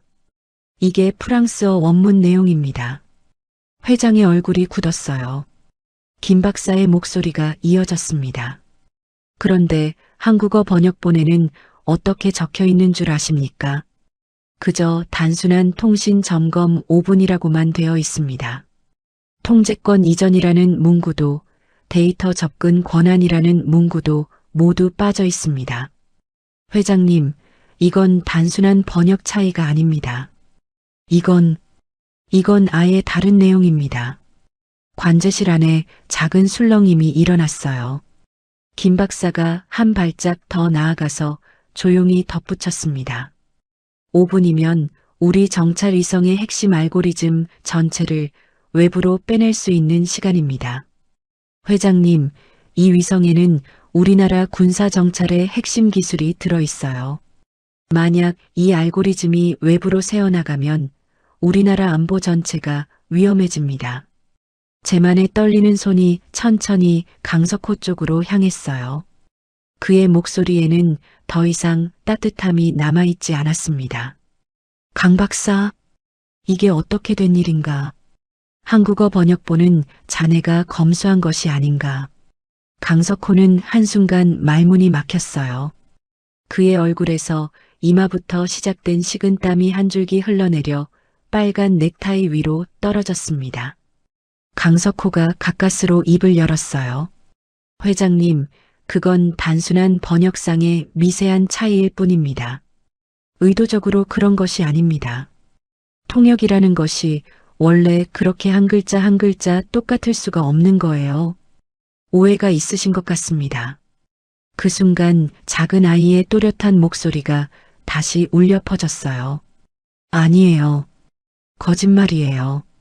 모든 시선이 다시 작은 아이에게 쏠렸습니다. 하늘이가 강석호를 정면으로 올려다보며 떨리지만 단단한 목소리로 말했어요. 제가 회의실 앞을 청소할 때 들었어요. 프랑스 아저씨는 분명히 안 됩니다라고 했어요. 안 된다고 2번이나 그랬어요. 그런데 통역사 아저씨는 회장님한테 됩니다라고 통역했어요. 됩니다. 좋은 조건이라고요. 회장 제만이 즉시 행동에 나섰습니다. 그는 떨리지만 단호한 걸음으로 프랑스 대표 피에르 앞으로 다가갔어요. 그러고는 한국 측 다른 통역사를 통하지 않고 자기가 직접 더듬거리는 영어로 피에르에게 물었습니다. 피에르 대표님, 솔직하게 말씀해 주십시오. 조항 17번에 대해서 정말로 동의하셨습니까? 통제권 이전과 데이터 접근 권한, 정말로 동의하신 겁니까? 피에르 대표의 얼굴이 한순간 어리둥절해졌어요. 그러고는 곧바로 영어로 또렷하게 답했습니다. 아닙니다, 회장님. 우리는 그 조항을 명백히 거절했습니다. 우리도 한국 측이 거절을 받아들인 줄로 알고 있었어요. 우리는 단순한 통신 점검 5분으로 합의를 본 줄 알았습니다. 그 한마디가 관제실 전체에 충격으로 번졌어요. 통역사가 양쪽을 모두 속이고 있었던 것이었습니다. 한국 측에는 좋은 조건이라고 통역하고 프랑스 측에는 한국이 거절을 받아들였다고 통역했던 것이었어요. 그리고 그 사이에 자기 혼자만 알고 있는 진짜 조항 17번을 끼워 넣어 위성의 핵심 데이터를 통째로 빼내려는 거대한 함정을 파놓은 것이었습니다. 강석호의 얼굴이 새파랗게 질렸어요. 그가 갑자기 단상에서 뒷걸음질 치기 시작했습니다. 도주를 시도하려는 것이었어요. 하지만 보안 요원 2명이 이미 그의 양옆을 단단히 막아서고 있었습니다. 회장 제만의 2 다리가 휘청거렸어요. 그가 떨리는 목소리로 작게 중얼거렸습니다. 어떻게 이런 일이, 우리 위성이, 우리나라 안보가. 바로 그때 작은 아이가 갑자기 멈칫했어요. 하늘이의 시선이 강석호의 얼굴에 다시 한번 가서 닿았습니다. 그 차가운 표정과 그 매서운 눈빛, 그리고 무엇보다도 그 목소리. 한 번 들은 사람의 목소리를 절대 잊지 않는 하늘이의 신기한 귀가 무언가 아주 오래된 기억 한 자락을 다시 끌어올리고 있었어요. 하늘이가 작은 손을 자기 머리 한쪽에 가져다 댔습니다. 어디선가 들어본 적이 있는 목소리. 분명히 어디선가 들었던 그 목소리. 어디서였을까? 어디서 들었을까? 하늘이의 작은 2 눈이 점점 커지기 시작했어요. 그러고는 떨리는 목소리로 회장 제만을 올려다보며 작게 입을 열었습니다. 그런데 회장님, 이 아저씨 목소리, 제가 어디서 들어본 것 같아요.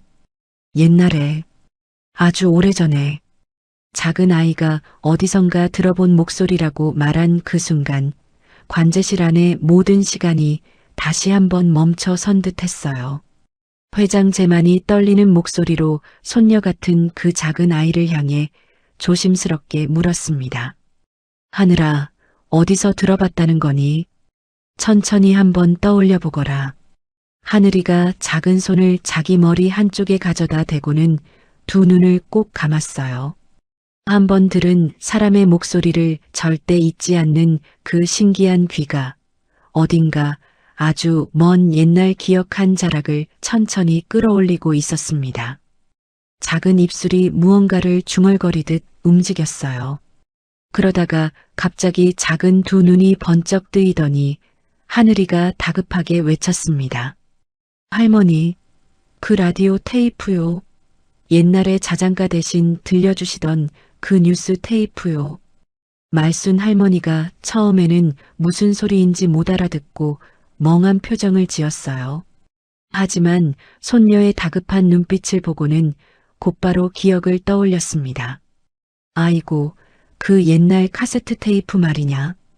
내가 어릴 때 잠을 못 자서 자장가 대신 틀어주던 그 뉴스 테이프 말이지. 회장 제만이 의아한 표정으로 2 사람을 번갈아 봤어요. 라디오 테이프라니 무슨 말이요, 할머님.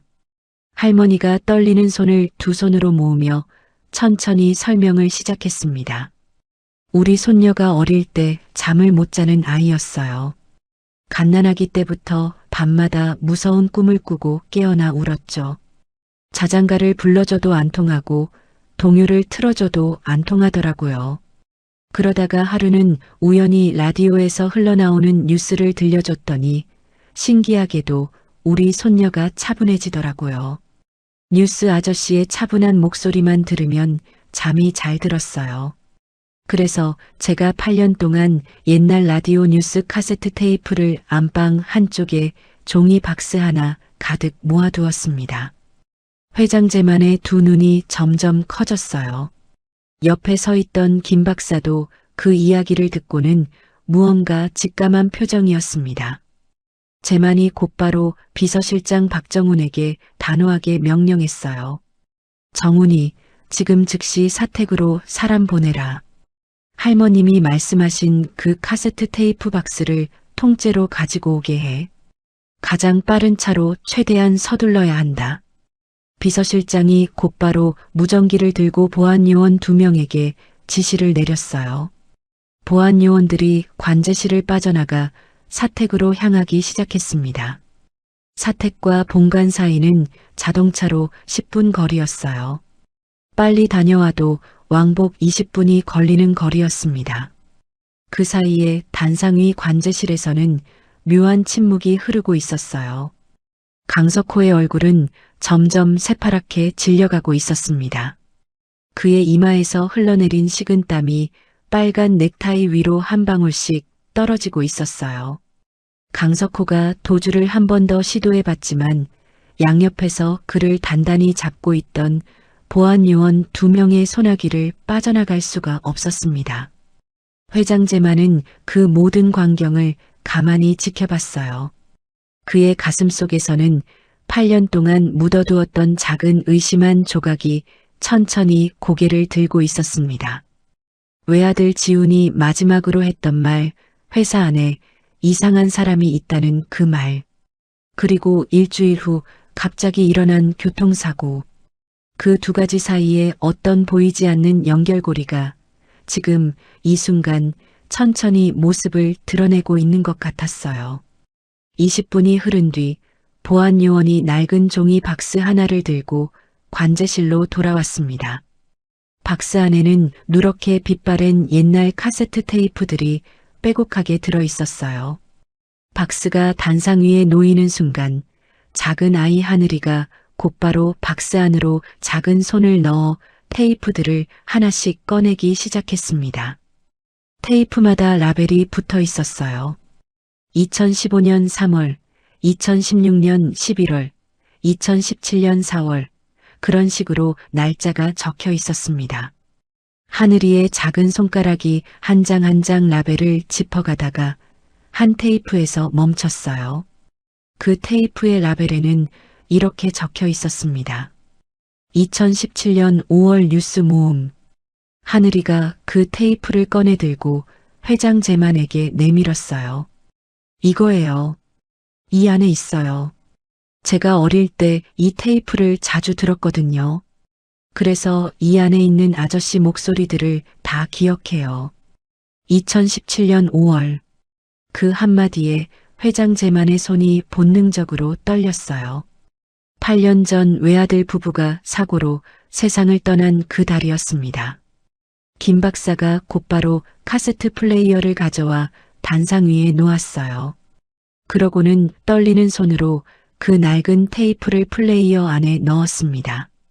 플레이 버튼을 누르자 잡음 섞인 옛날 라디오 뉴스 음성이 관제실 안에 천천히 흘러나오기 시작했어요. 누렇게 빛바랜 테이프 너머에서 8년 전 어느 날의 목소리가 깨어나고 있었습니다. 뉴스 아나운서의 차분한 목소리가 먼저 들렸어요. 다음 소식입니다. 어제 새벽 광주 외곽도로에서 일어난 교통사고로 한국우주항공의 후계자 윤지훈 박사 부부가 세상을 떠났습니다. 사고 차량은 곧바로 도주했으며 현재 경찰이 추적 중입니다. 사고 현장에서 KS항공의 임원 김모 씨가 목격자로 진술하고 있습니다. 회장 제만의 두 눈에 눈물이 그렁그렁 차올랐어요. 8년 전 그날의 뉴스를 다시 듣게 될 줄은 정말 몰랐던 것이었습니다.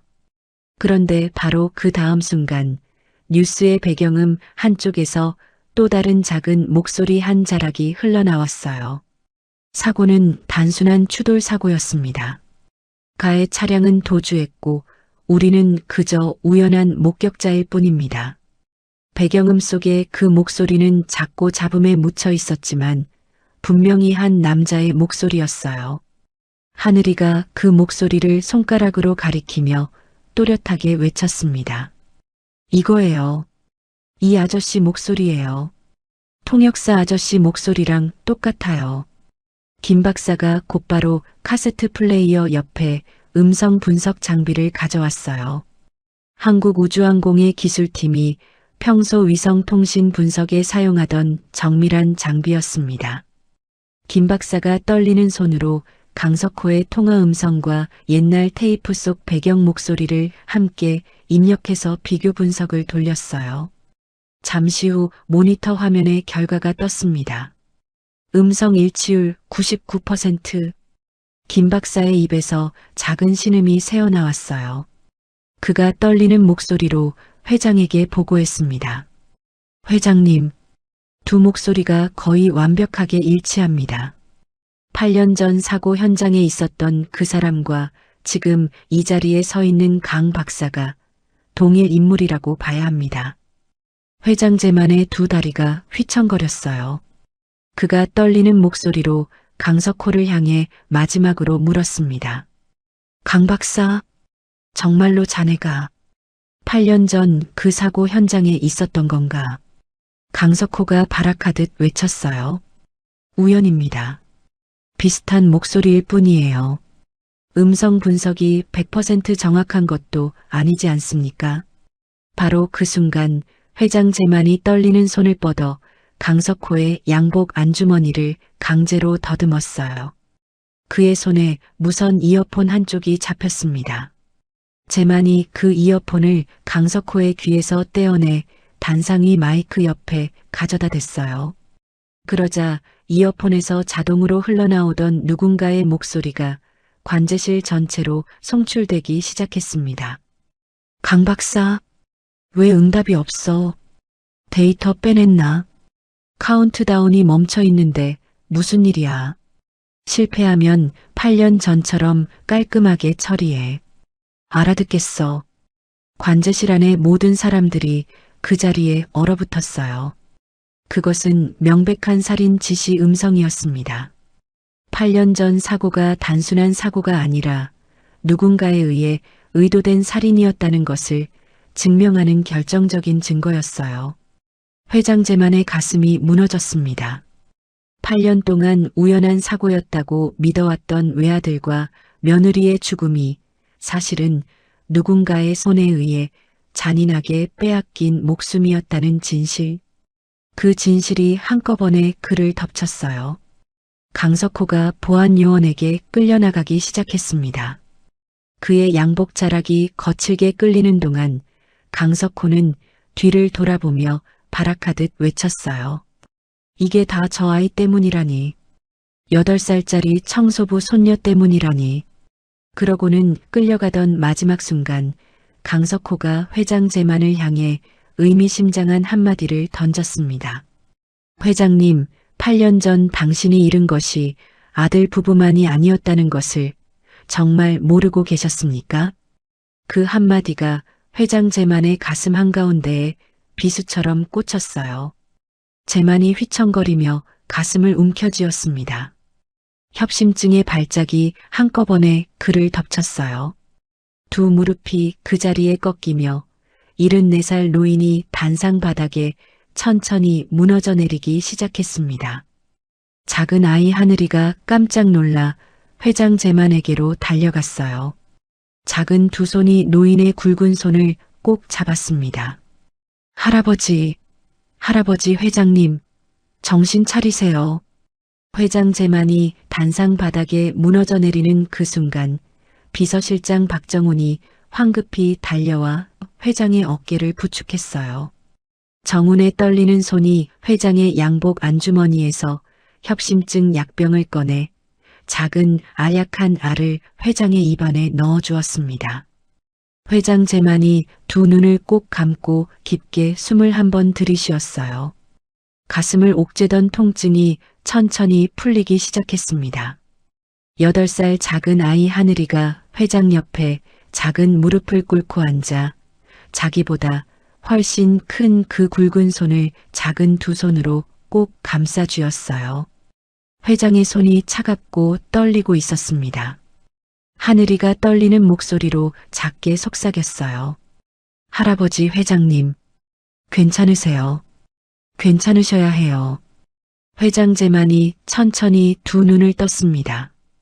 흐릿한 시야 속에서 자기를 걱정스럽게 올려다보는 작은 얼굴이 들어왔어요. 양쪽 머리에 분홍 체리핀을 꽂은 이 모든 일을 시작한 그 작은 아이. 8년 전 죽은 아들의 마지막 통화를 떠오르게 하고 8년 동안 묻혀있던 진실을 햇빛 아래로 꺼내 올린 그 작은 아이가 지금 자기 손을 꼭 잡고 있었습니다. 제만이 떨리는 목소리로 작게 입을 열었어요. 지훈이가 사고가 아니었구나. 누군가가 우리 아이를 죽인 거였구나. 8년 동안 나는 그것도 모르고 제만의 두 눈에서 굵은 눈물이 한 줄기 흘러내렸어요. 74살 노인의 눈물이었습니다. 8년 동안 가슴 한쪽에 묻어두고 한 번도 제대로 흘려본 적 없었던 그런 눈물이었어요. 바로 그 순간이었습니다. 제만의 흐릿한 시야가 작은 아이의 목 언저리에 가서 닿았어요. 아이의 옷깃이 발버둥 치는 와중에 살짝 벌어져 있었는데 그 사이로 작은 은빛 무언가가 천장 조명을 받아 또렷하게 빛나고 있었습니다. 작은 별 모양 펜던트였어요. 제만의 두 눈동자가 한순간 크게 흔들렸어요. 그가 떨리는 손을 천천히 뻗어 작은 아이의 펜던트를 가리켰습니다.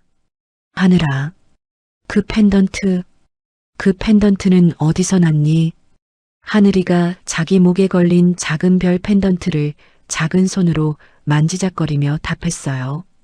할머니가 그러셨어요. 제가 보육원에서 처음 할머니한테 갔을 때부터 차고 있던 거래요. 갓난아기 때부터요. 회장 제만의 얼굴이 한순간 새파랗게 질렸습니다. 그가 떨리는 손으로 양복 안주머니에서 작은 사진 한 장을 꺼냈어요. 평소 늘 가지고 다니는 며느리 수진의 사진이었습니다.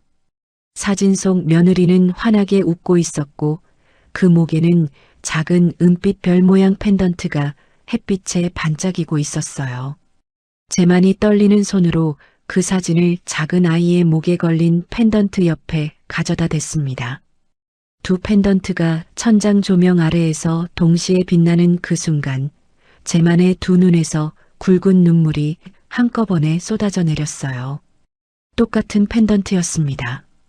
모양도 크기도 작은 은빛별 끝에 미묘한 곡선까지도 모두 똑같은 펜던트였어요. 제만이 곧바로 비서실장 정훈에게 떨리는 목소리로 명령했습니다. 정훈아, 지금 즉시 광주의 그 보육원에 사람 보내라. 8년 전 5월에 갓난아기를 익명으로 맡기고 간 사람이 있는지 그 기록 전부 가져오게 해라. 빠르게, 정말 빠르게 부탁한다. 정훈이 곧바로 무전기를 들고 보안요원들에게 지시를 내렸어요. 회장의 눈빛이 너무나도 절박해서 누구도 그 명령을 거스를 수가 없었습니다. 말순 할머니가 그제야 무언가 이상함을 직감하고 떨리는 목소리로 회장에게 다가갔어요.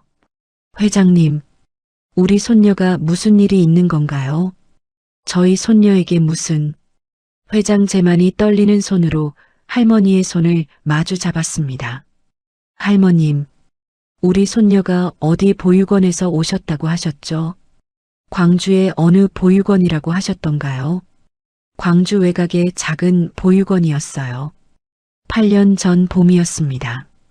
제가 봉사를 갔다가 그 작은 아기를 처음 본 그날 가슴이 너무 뜨거워져서 그 길로 입양 절차를 밟았죠. 한 달이 채 지나지 않아 우리 손녀가 되었어요. 그 갓난아기의 손목이나 목에 처음부터 무언가 차고 있었나요? 할머니의 두 눈이 살짝 커졌어요.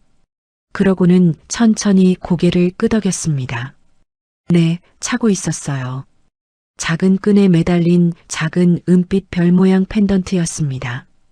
보육원 원장님조차 그 아기가 어디서 왔는지 모른다고 했어요. 어느 날 새벽에 누군가 보자기에 싸서 두고 갔다는 것뿐이었어요. 그 펜던트만 같이 두고 갔다고 하셨죠. 회장 제만의 두 다리가 다시 휘청거렸어요.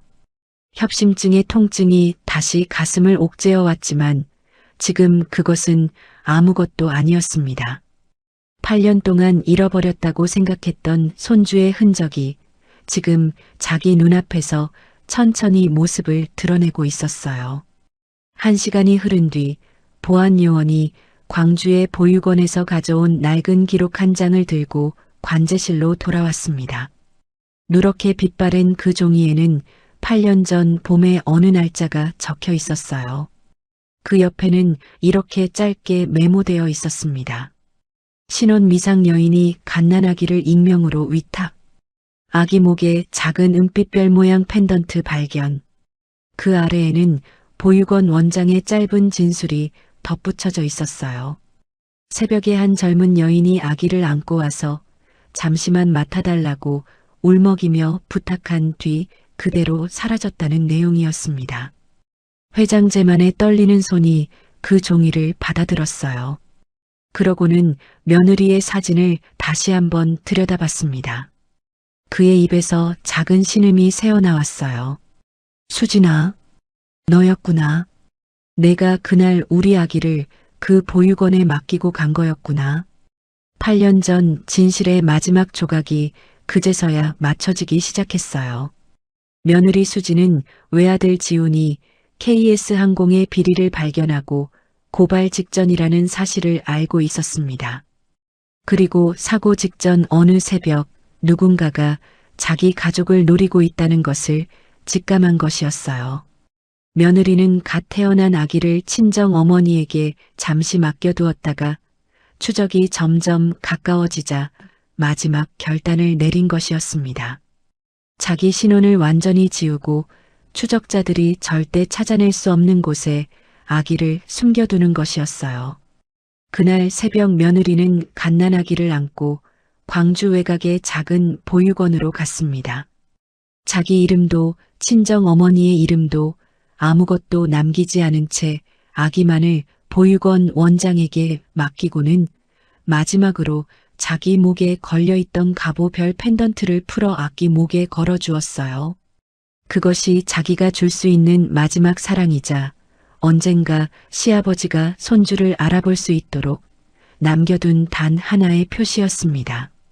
며느리는 그 길로 다시 남편에게 돌아갔어요. 그리고 며칠 후 두 사람은 함께 그 의문의 교통사고를 당하게 된 것이었습니다. 친정 어머니마저 충격을 이기지 못하고 곧 병으로 세상을 떠났고 갓난아기의 흔적은 그 작은 보육원의 낡은 기록 한 장에만 남게 된 것이었어요. 그리고 그 보육원에 봉사를 갔던 70살 가까운 한 환경미화원 할머니가 작은 아기의 손을 잡고 데리고 나온 그 봄날 이후로 갓난아기는 새로운 이름과 새로운 가족 속에서 자라났습니다. 그 아기의 새 이름이 바로 하늘이었어요. 회장 제만이 떨리는 손으로 작은 아이의 작은 얼굴을 만졌어요. 거친 노인의 손가락이 아이의 부드러운 뺨을 천천히 더듬었습니다. 사진 속 며느리의 둥근 이마, 죽은 아들의 까만 눈동자, 그 모든 것이 이 작은 얼굴 안에 살아 숨쉬고 있었어요. 내가 우리 지훈이의 딸이었구나. 8년 동안 할아버지가 찾던 그 손주가 너였구나. 회장 제만이 천천히 무릎을 꿇기 시작했어요. 74살 노인이 한국우주항공의 회장이 42조 원 합작 사업의 단상 한복판에서 8살짜리 작은 아이 앞에 두 무릎을 천천히 꿇었습니다. 관제실 안의 모든 사람들이 그 광경을 숨죽이고 지켜봤어요. 프랑스 대표 피에르도, 김 박사도, 비서실장 정훈도 모두가 두 손을 모은 채 그 자리에 굳어 있었습니다. 회장의 굵은 두 손이 작은 아이의 작은 두 손을 꼭 감싸쥐었어요. 그러고는 노인의 입에서 평생 한 번도 흘려본 적 없는 오열이 터져나왔습니다. 미안하다. 미안하다 우리 손녀야. 할아버지가 8년 동안 내가 살아있는 줄도 모르고 살았구나. 할아버지가 너를 찾지 못해서 미안하다. 정말 미안하다. 작은 아이 하늘이는 영문을 모른 채 회장의 백발을 작은 손으로 가만히 쓰다듬었어요. 무슨 일인지는 잘 몰랐지만 이 할아버지가 너무 슬퍼하고 있다는 것만큼은 알 수 있었습니다. 하늘이가 작은 두 팔로 회장 제만의 어깨를 꼭 끌어안았어요. 할아버지, 울지 마세요. 저 여기 있어요. 저 안 가요. 말순 할머니도 그 옆에 주저앉아 두 손으로 얼굴을 가리고 흐느꼈어요. 8년 전 그 작은 아기를 보육원에서 처음 데리고 나오던 그 봄날이 다시 떠올랐던 것이었습니다. 할머니의 늙은 어깨가 들썩이며 작은 흐느낌이 새어나왔어요. 관제실 안의 모든 사람들이 숨죽인 채로 그 광경을 지켜봤습니다. 프랑스 대표 피에르의 눈가에도 작은 물기가 맺혀 있었어요. 통역기를 통해 사정을 듣고 있던 그도 이 한국의 작은 가족에게 일어난 8년의 비극과 그 끝에 찾아온 기적에 가슴이 먹먹해지고 있었습니다. 카메라 플래시도 기자들의 수군거림도 모든 소리가 잠시 멈춘 듯한 시간이었어요.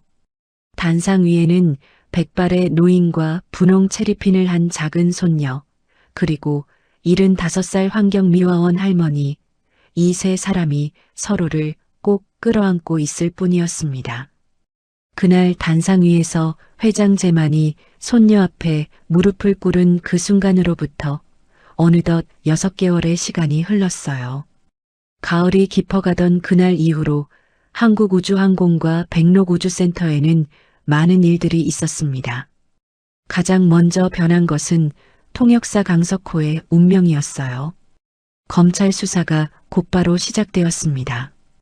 강석호의 무선 이어폰에서 자동으로 송출된 그 살인 지시 음성과 8년 전 라디오 뉴스 배경음의 음성 일치율 99%라는 결정적 증거가 모든 것을 뒤집어 놓았어요. 강석호는 KS 항공의 핵심 산업 스파이였고 8년 전 외아들 지훈이 KS 항공의 비리를 발견하고 고발 직전이었던 사실까지 모두 드러났습니다. 강석호와 KS 항공 임원 12명이 살인 공모, 산업 스파이, 외교 사기 혐의로 모두 구속되었어요. 8년 동안 단순한 교통사고로 묻혀있던 외아들 부부의 죽음이 마침내 의도된 살인이었다는 것이 검찰 수사로 공식 확인되었습니다. 42조 원짜리 한국과 프랑스의 합작 사업도 다시 정상 궤도에 올랐어요. 프랑스 측 대표 피에르가 직접 한국으로 다시 와서 회장 제만의 손을 두 손으로 꼭 잡고 말했습니다. 회장님, 우리는 이 작은 가족의 이야기에 깊이 감동했습니다. 한국우주항공이 다시 정찰위성 발사를 진행하실 때 프랑스 측은 기꺼이 함께하겠습니다. 그리고 저는 그 작은 손녀가 우리 모두를 살렸다고 생각합니다. 회장 제만이 고개를 깊이 숙여 담례했어요. 그의 두 눈에 작은 물기가 맺혔습니다.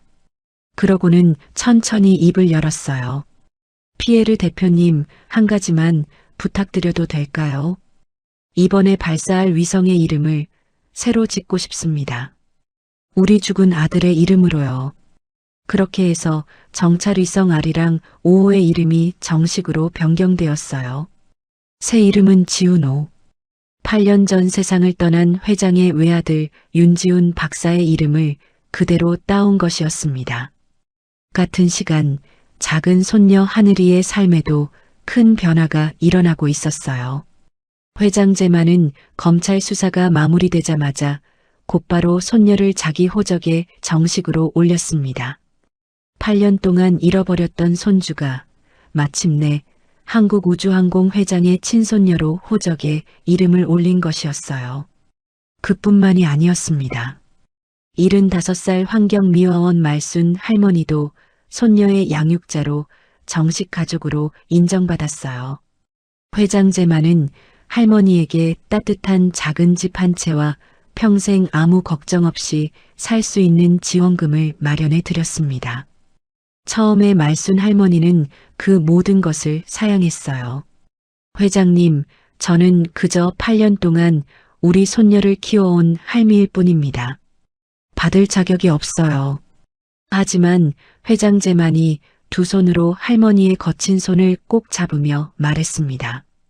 할머님, 만약 할머님이 안 계셨다면 우리 손녀는 지금 이 자리에 없었을 거예요. 할머님이 8년 동안 키워주신 그 사랑이 없었다면 저는 평생 손주를 만나지 못했을 겁니다. 할머님은 우리 가족이세요. 당당히 받아주십시오. 그렇게 해서 손녀 하늘이는 광주의 작은 사택을 떠나 서울의 회장 자택으로 이사를 가게 되었어요. 할머니도 함께였습니다. 회장 자택 옆에 작은 별채가 마련되어 할머니는 그곳에서 손녀와 함께 지내게 되었어요. 손녀 하늘이의 새 방에는 분홍 체리 모양의 작은 침대가 들어왔습니다. 책상 위에는 죽은 부모님의 사진 액자가 가지런히 놓였어요. 사진 속 아빠와 엄마의 얼굴을 처음으로 또렷하게 본 그날, 하늘이는 작은 손가락으로 사진을 한참 동안 쓰다듬었습니다. 그러고는 작은 목소리로 속삭였어요. 엄마, 아빠, 저예요. 하늘이에요. 만나서 반가워요. 손녀가 학교에 처음 등교하던 날 회장 제만이 직접 손녀의 손을 잡고 학교 정문 앞까지 데려다 주었습니다. 아침 7시 40분이었어요. 학교 친구들이 처음에는 어색해하며 멀리서 손녀를 바라봤습니다. 회장의 손녀라는 사실 때문에 아이들이 잠시 거리를 두는 듯 했어요. 하지만 그것도 잠시뿐이었습니다. 하늘이의 신기한 귀가 친구들의 마음을 금방 사로잡았어요.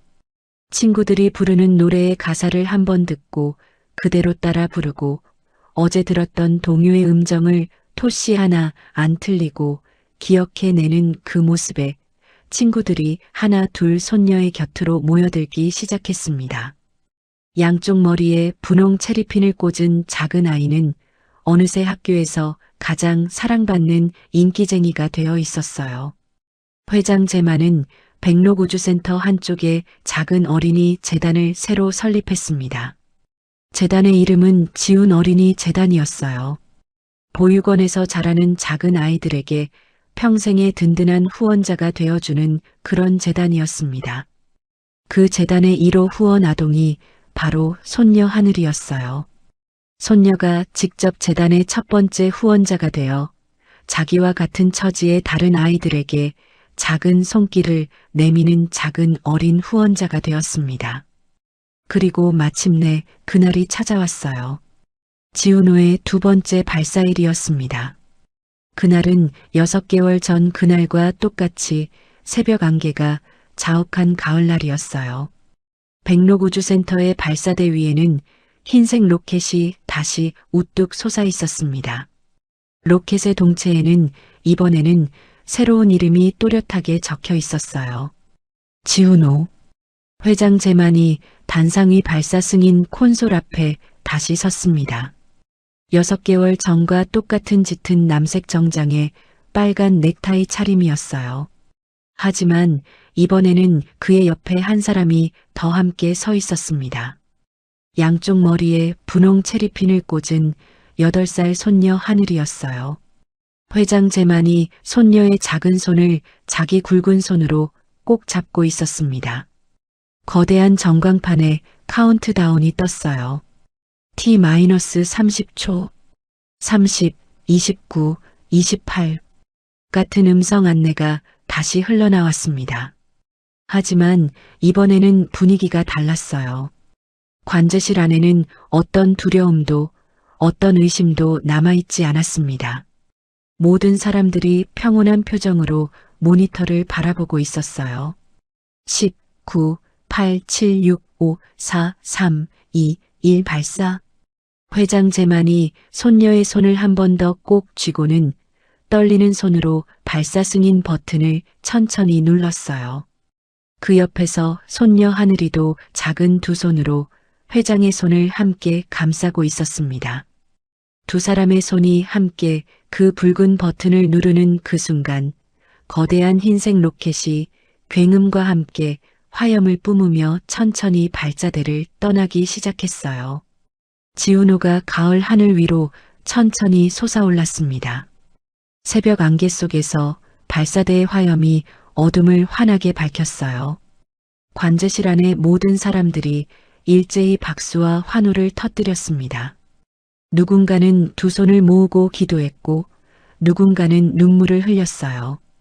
회장 제만이 손녀와 함께 거대한 모니터 앞으로 다가갔습니다. 모니터 속에서 지훈호가 점점 작은 점이 되어 가을 하늘 위로 사라져가고 있었어요. 손녀 하늘이가 작은 손을 들어 하늘 위로 흔들었습니다. 아빠, 보고 계세요. 할아버지가 아빠 위성을 잘 올려보내셨어요. 회장 제만의 두 눈에 굵은 눈물이 한꺼번에 차올랐어요. 74살 노인이 8년 만에 처음으로 정말 행복한 눈물을 흘리는 순간이었습니다. 며칠 후 광주 외곽의 작은 공원 묘지로 세 사람이 함께 발걸음을 옮겼어요. 회장 제만과 손녀 하늘이, 그리고 75살 말순 할머니였습니다. 외아들 지훈과 며느리 수진이 나란히 잠들어 있는 그 작은 묘지 앞이었어요.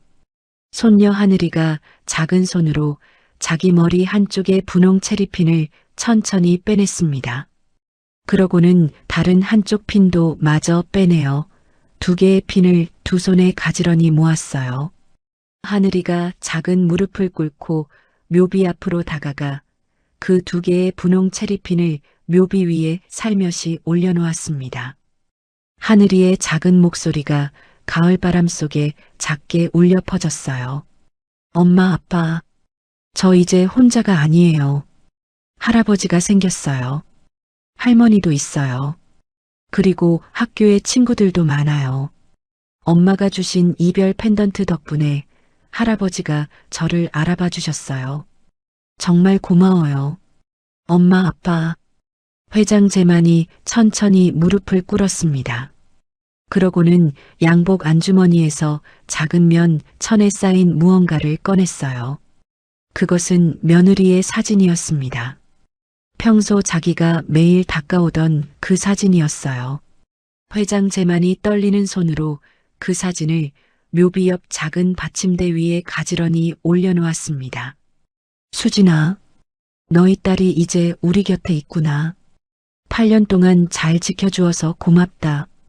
이제부터는 할아버지가 잘 지킬게. 그리고 지훈아, 너의 위성 정말 멋지게 하늘로 올라갔단다. 내가 살아생전 만들고 싶어 하던 그대로 말이다. 말순 할머니도 옆에서 두 손을 모으고 작게 흐느꼈어요. 가을 햇살이 묘지 위에 부드럽게 내리쬐고 있었습니다. 세 사람이 한참 동안 묘비 앞에 서 있다가 마침내 천천히 자리에서 일어났어요. 회장 제만이 한쪽으로는 손녀의 작은 손을 잡고 다른 한쪽으로는 말순 할머니의 손을 잡았습니다. 세 사람이 손을 잡고 가을 들판을 가로질러 묘지를 천천히 떠나는 뒷모습이 부드러운 햇살 속에서 점점 멀어져 갔어요. 바람이 가을 들판 위에 부드럽게 불어왔습니다. 묘비 위에 놓인 분홍 체리핀 2개가 그 바람에 가만히 흔들렸어요. 마치 하늘에서 내려다보고 있을 엄마와 아빠가 자기 작은 딸에게 마지막 인사를 보내는 것 같았습니다. 바다는 많은 것들을 삼키지만 진실은 결국 다시 떠오릅니다. 그리고 진실이 다시 떠오르는 그 자리에는 8년 동안 잃어버렸던 가족이 다시 만나는 작은 기적이 기다리고 있었어요. 작은 손녀의 신기한 귀와 분홍 체리핀, 그리고 작은 별 펜던트 하나가 74살 노인의 8년 외로움을 환하게 밝혀준 그 가을날의 이야기였습니다. 여러분의 가족에게도 항상 평안과 사랑이 함께하시기를 진심으로 바랍니다. 오늘의 이야기가 마음 한켠을 살며시 눌러주었다면 앞으로도 당신의 하루에 포근한 위로가 될 이야기들로 찾아올게요. 구독과 좋아요는 인생 포근이 계속 숨을 쉴 수 있는 큰 힘이 됩니다. 그리고 오늘 이야기의 주인공에게 남기고 싶은 따뜻한 한마디 댓글로 들려주세요. 당신의 나날이 언제나 포근하길 인생 포근이 응원합니다.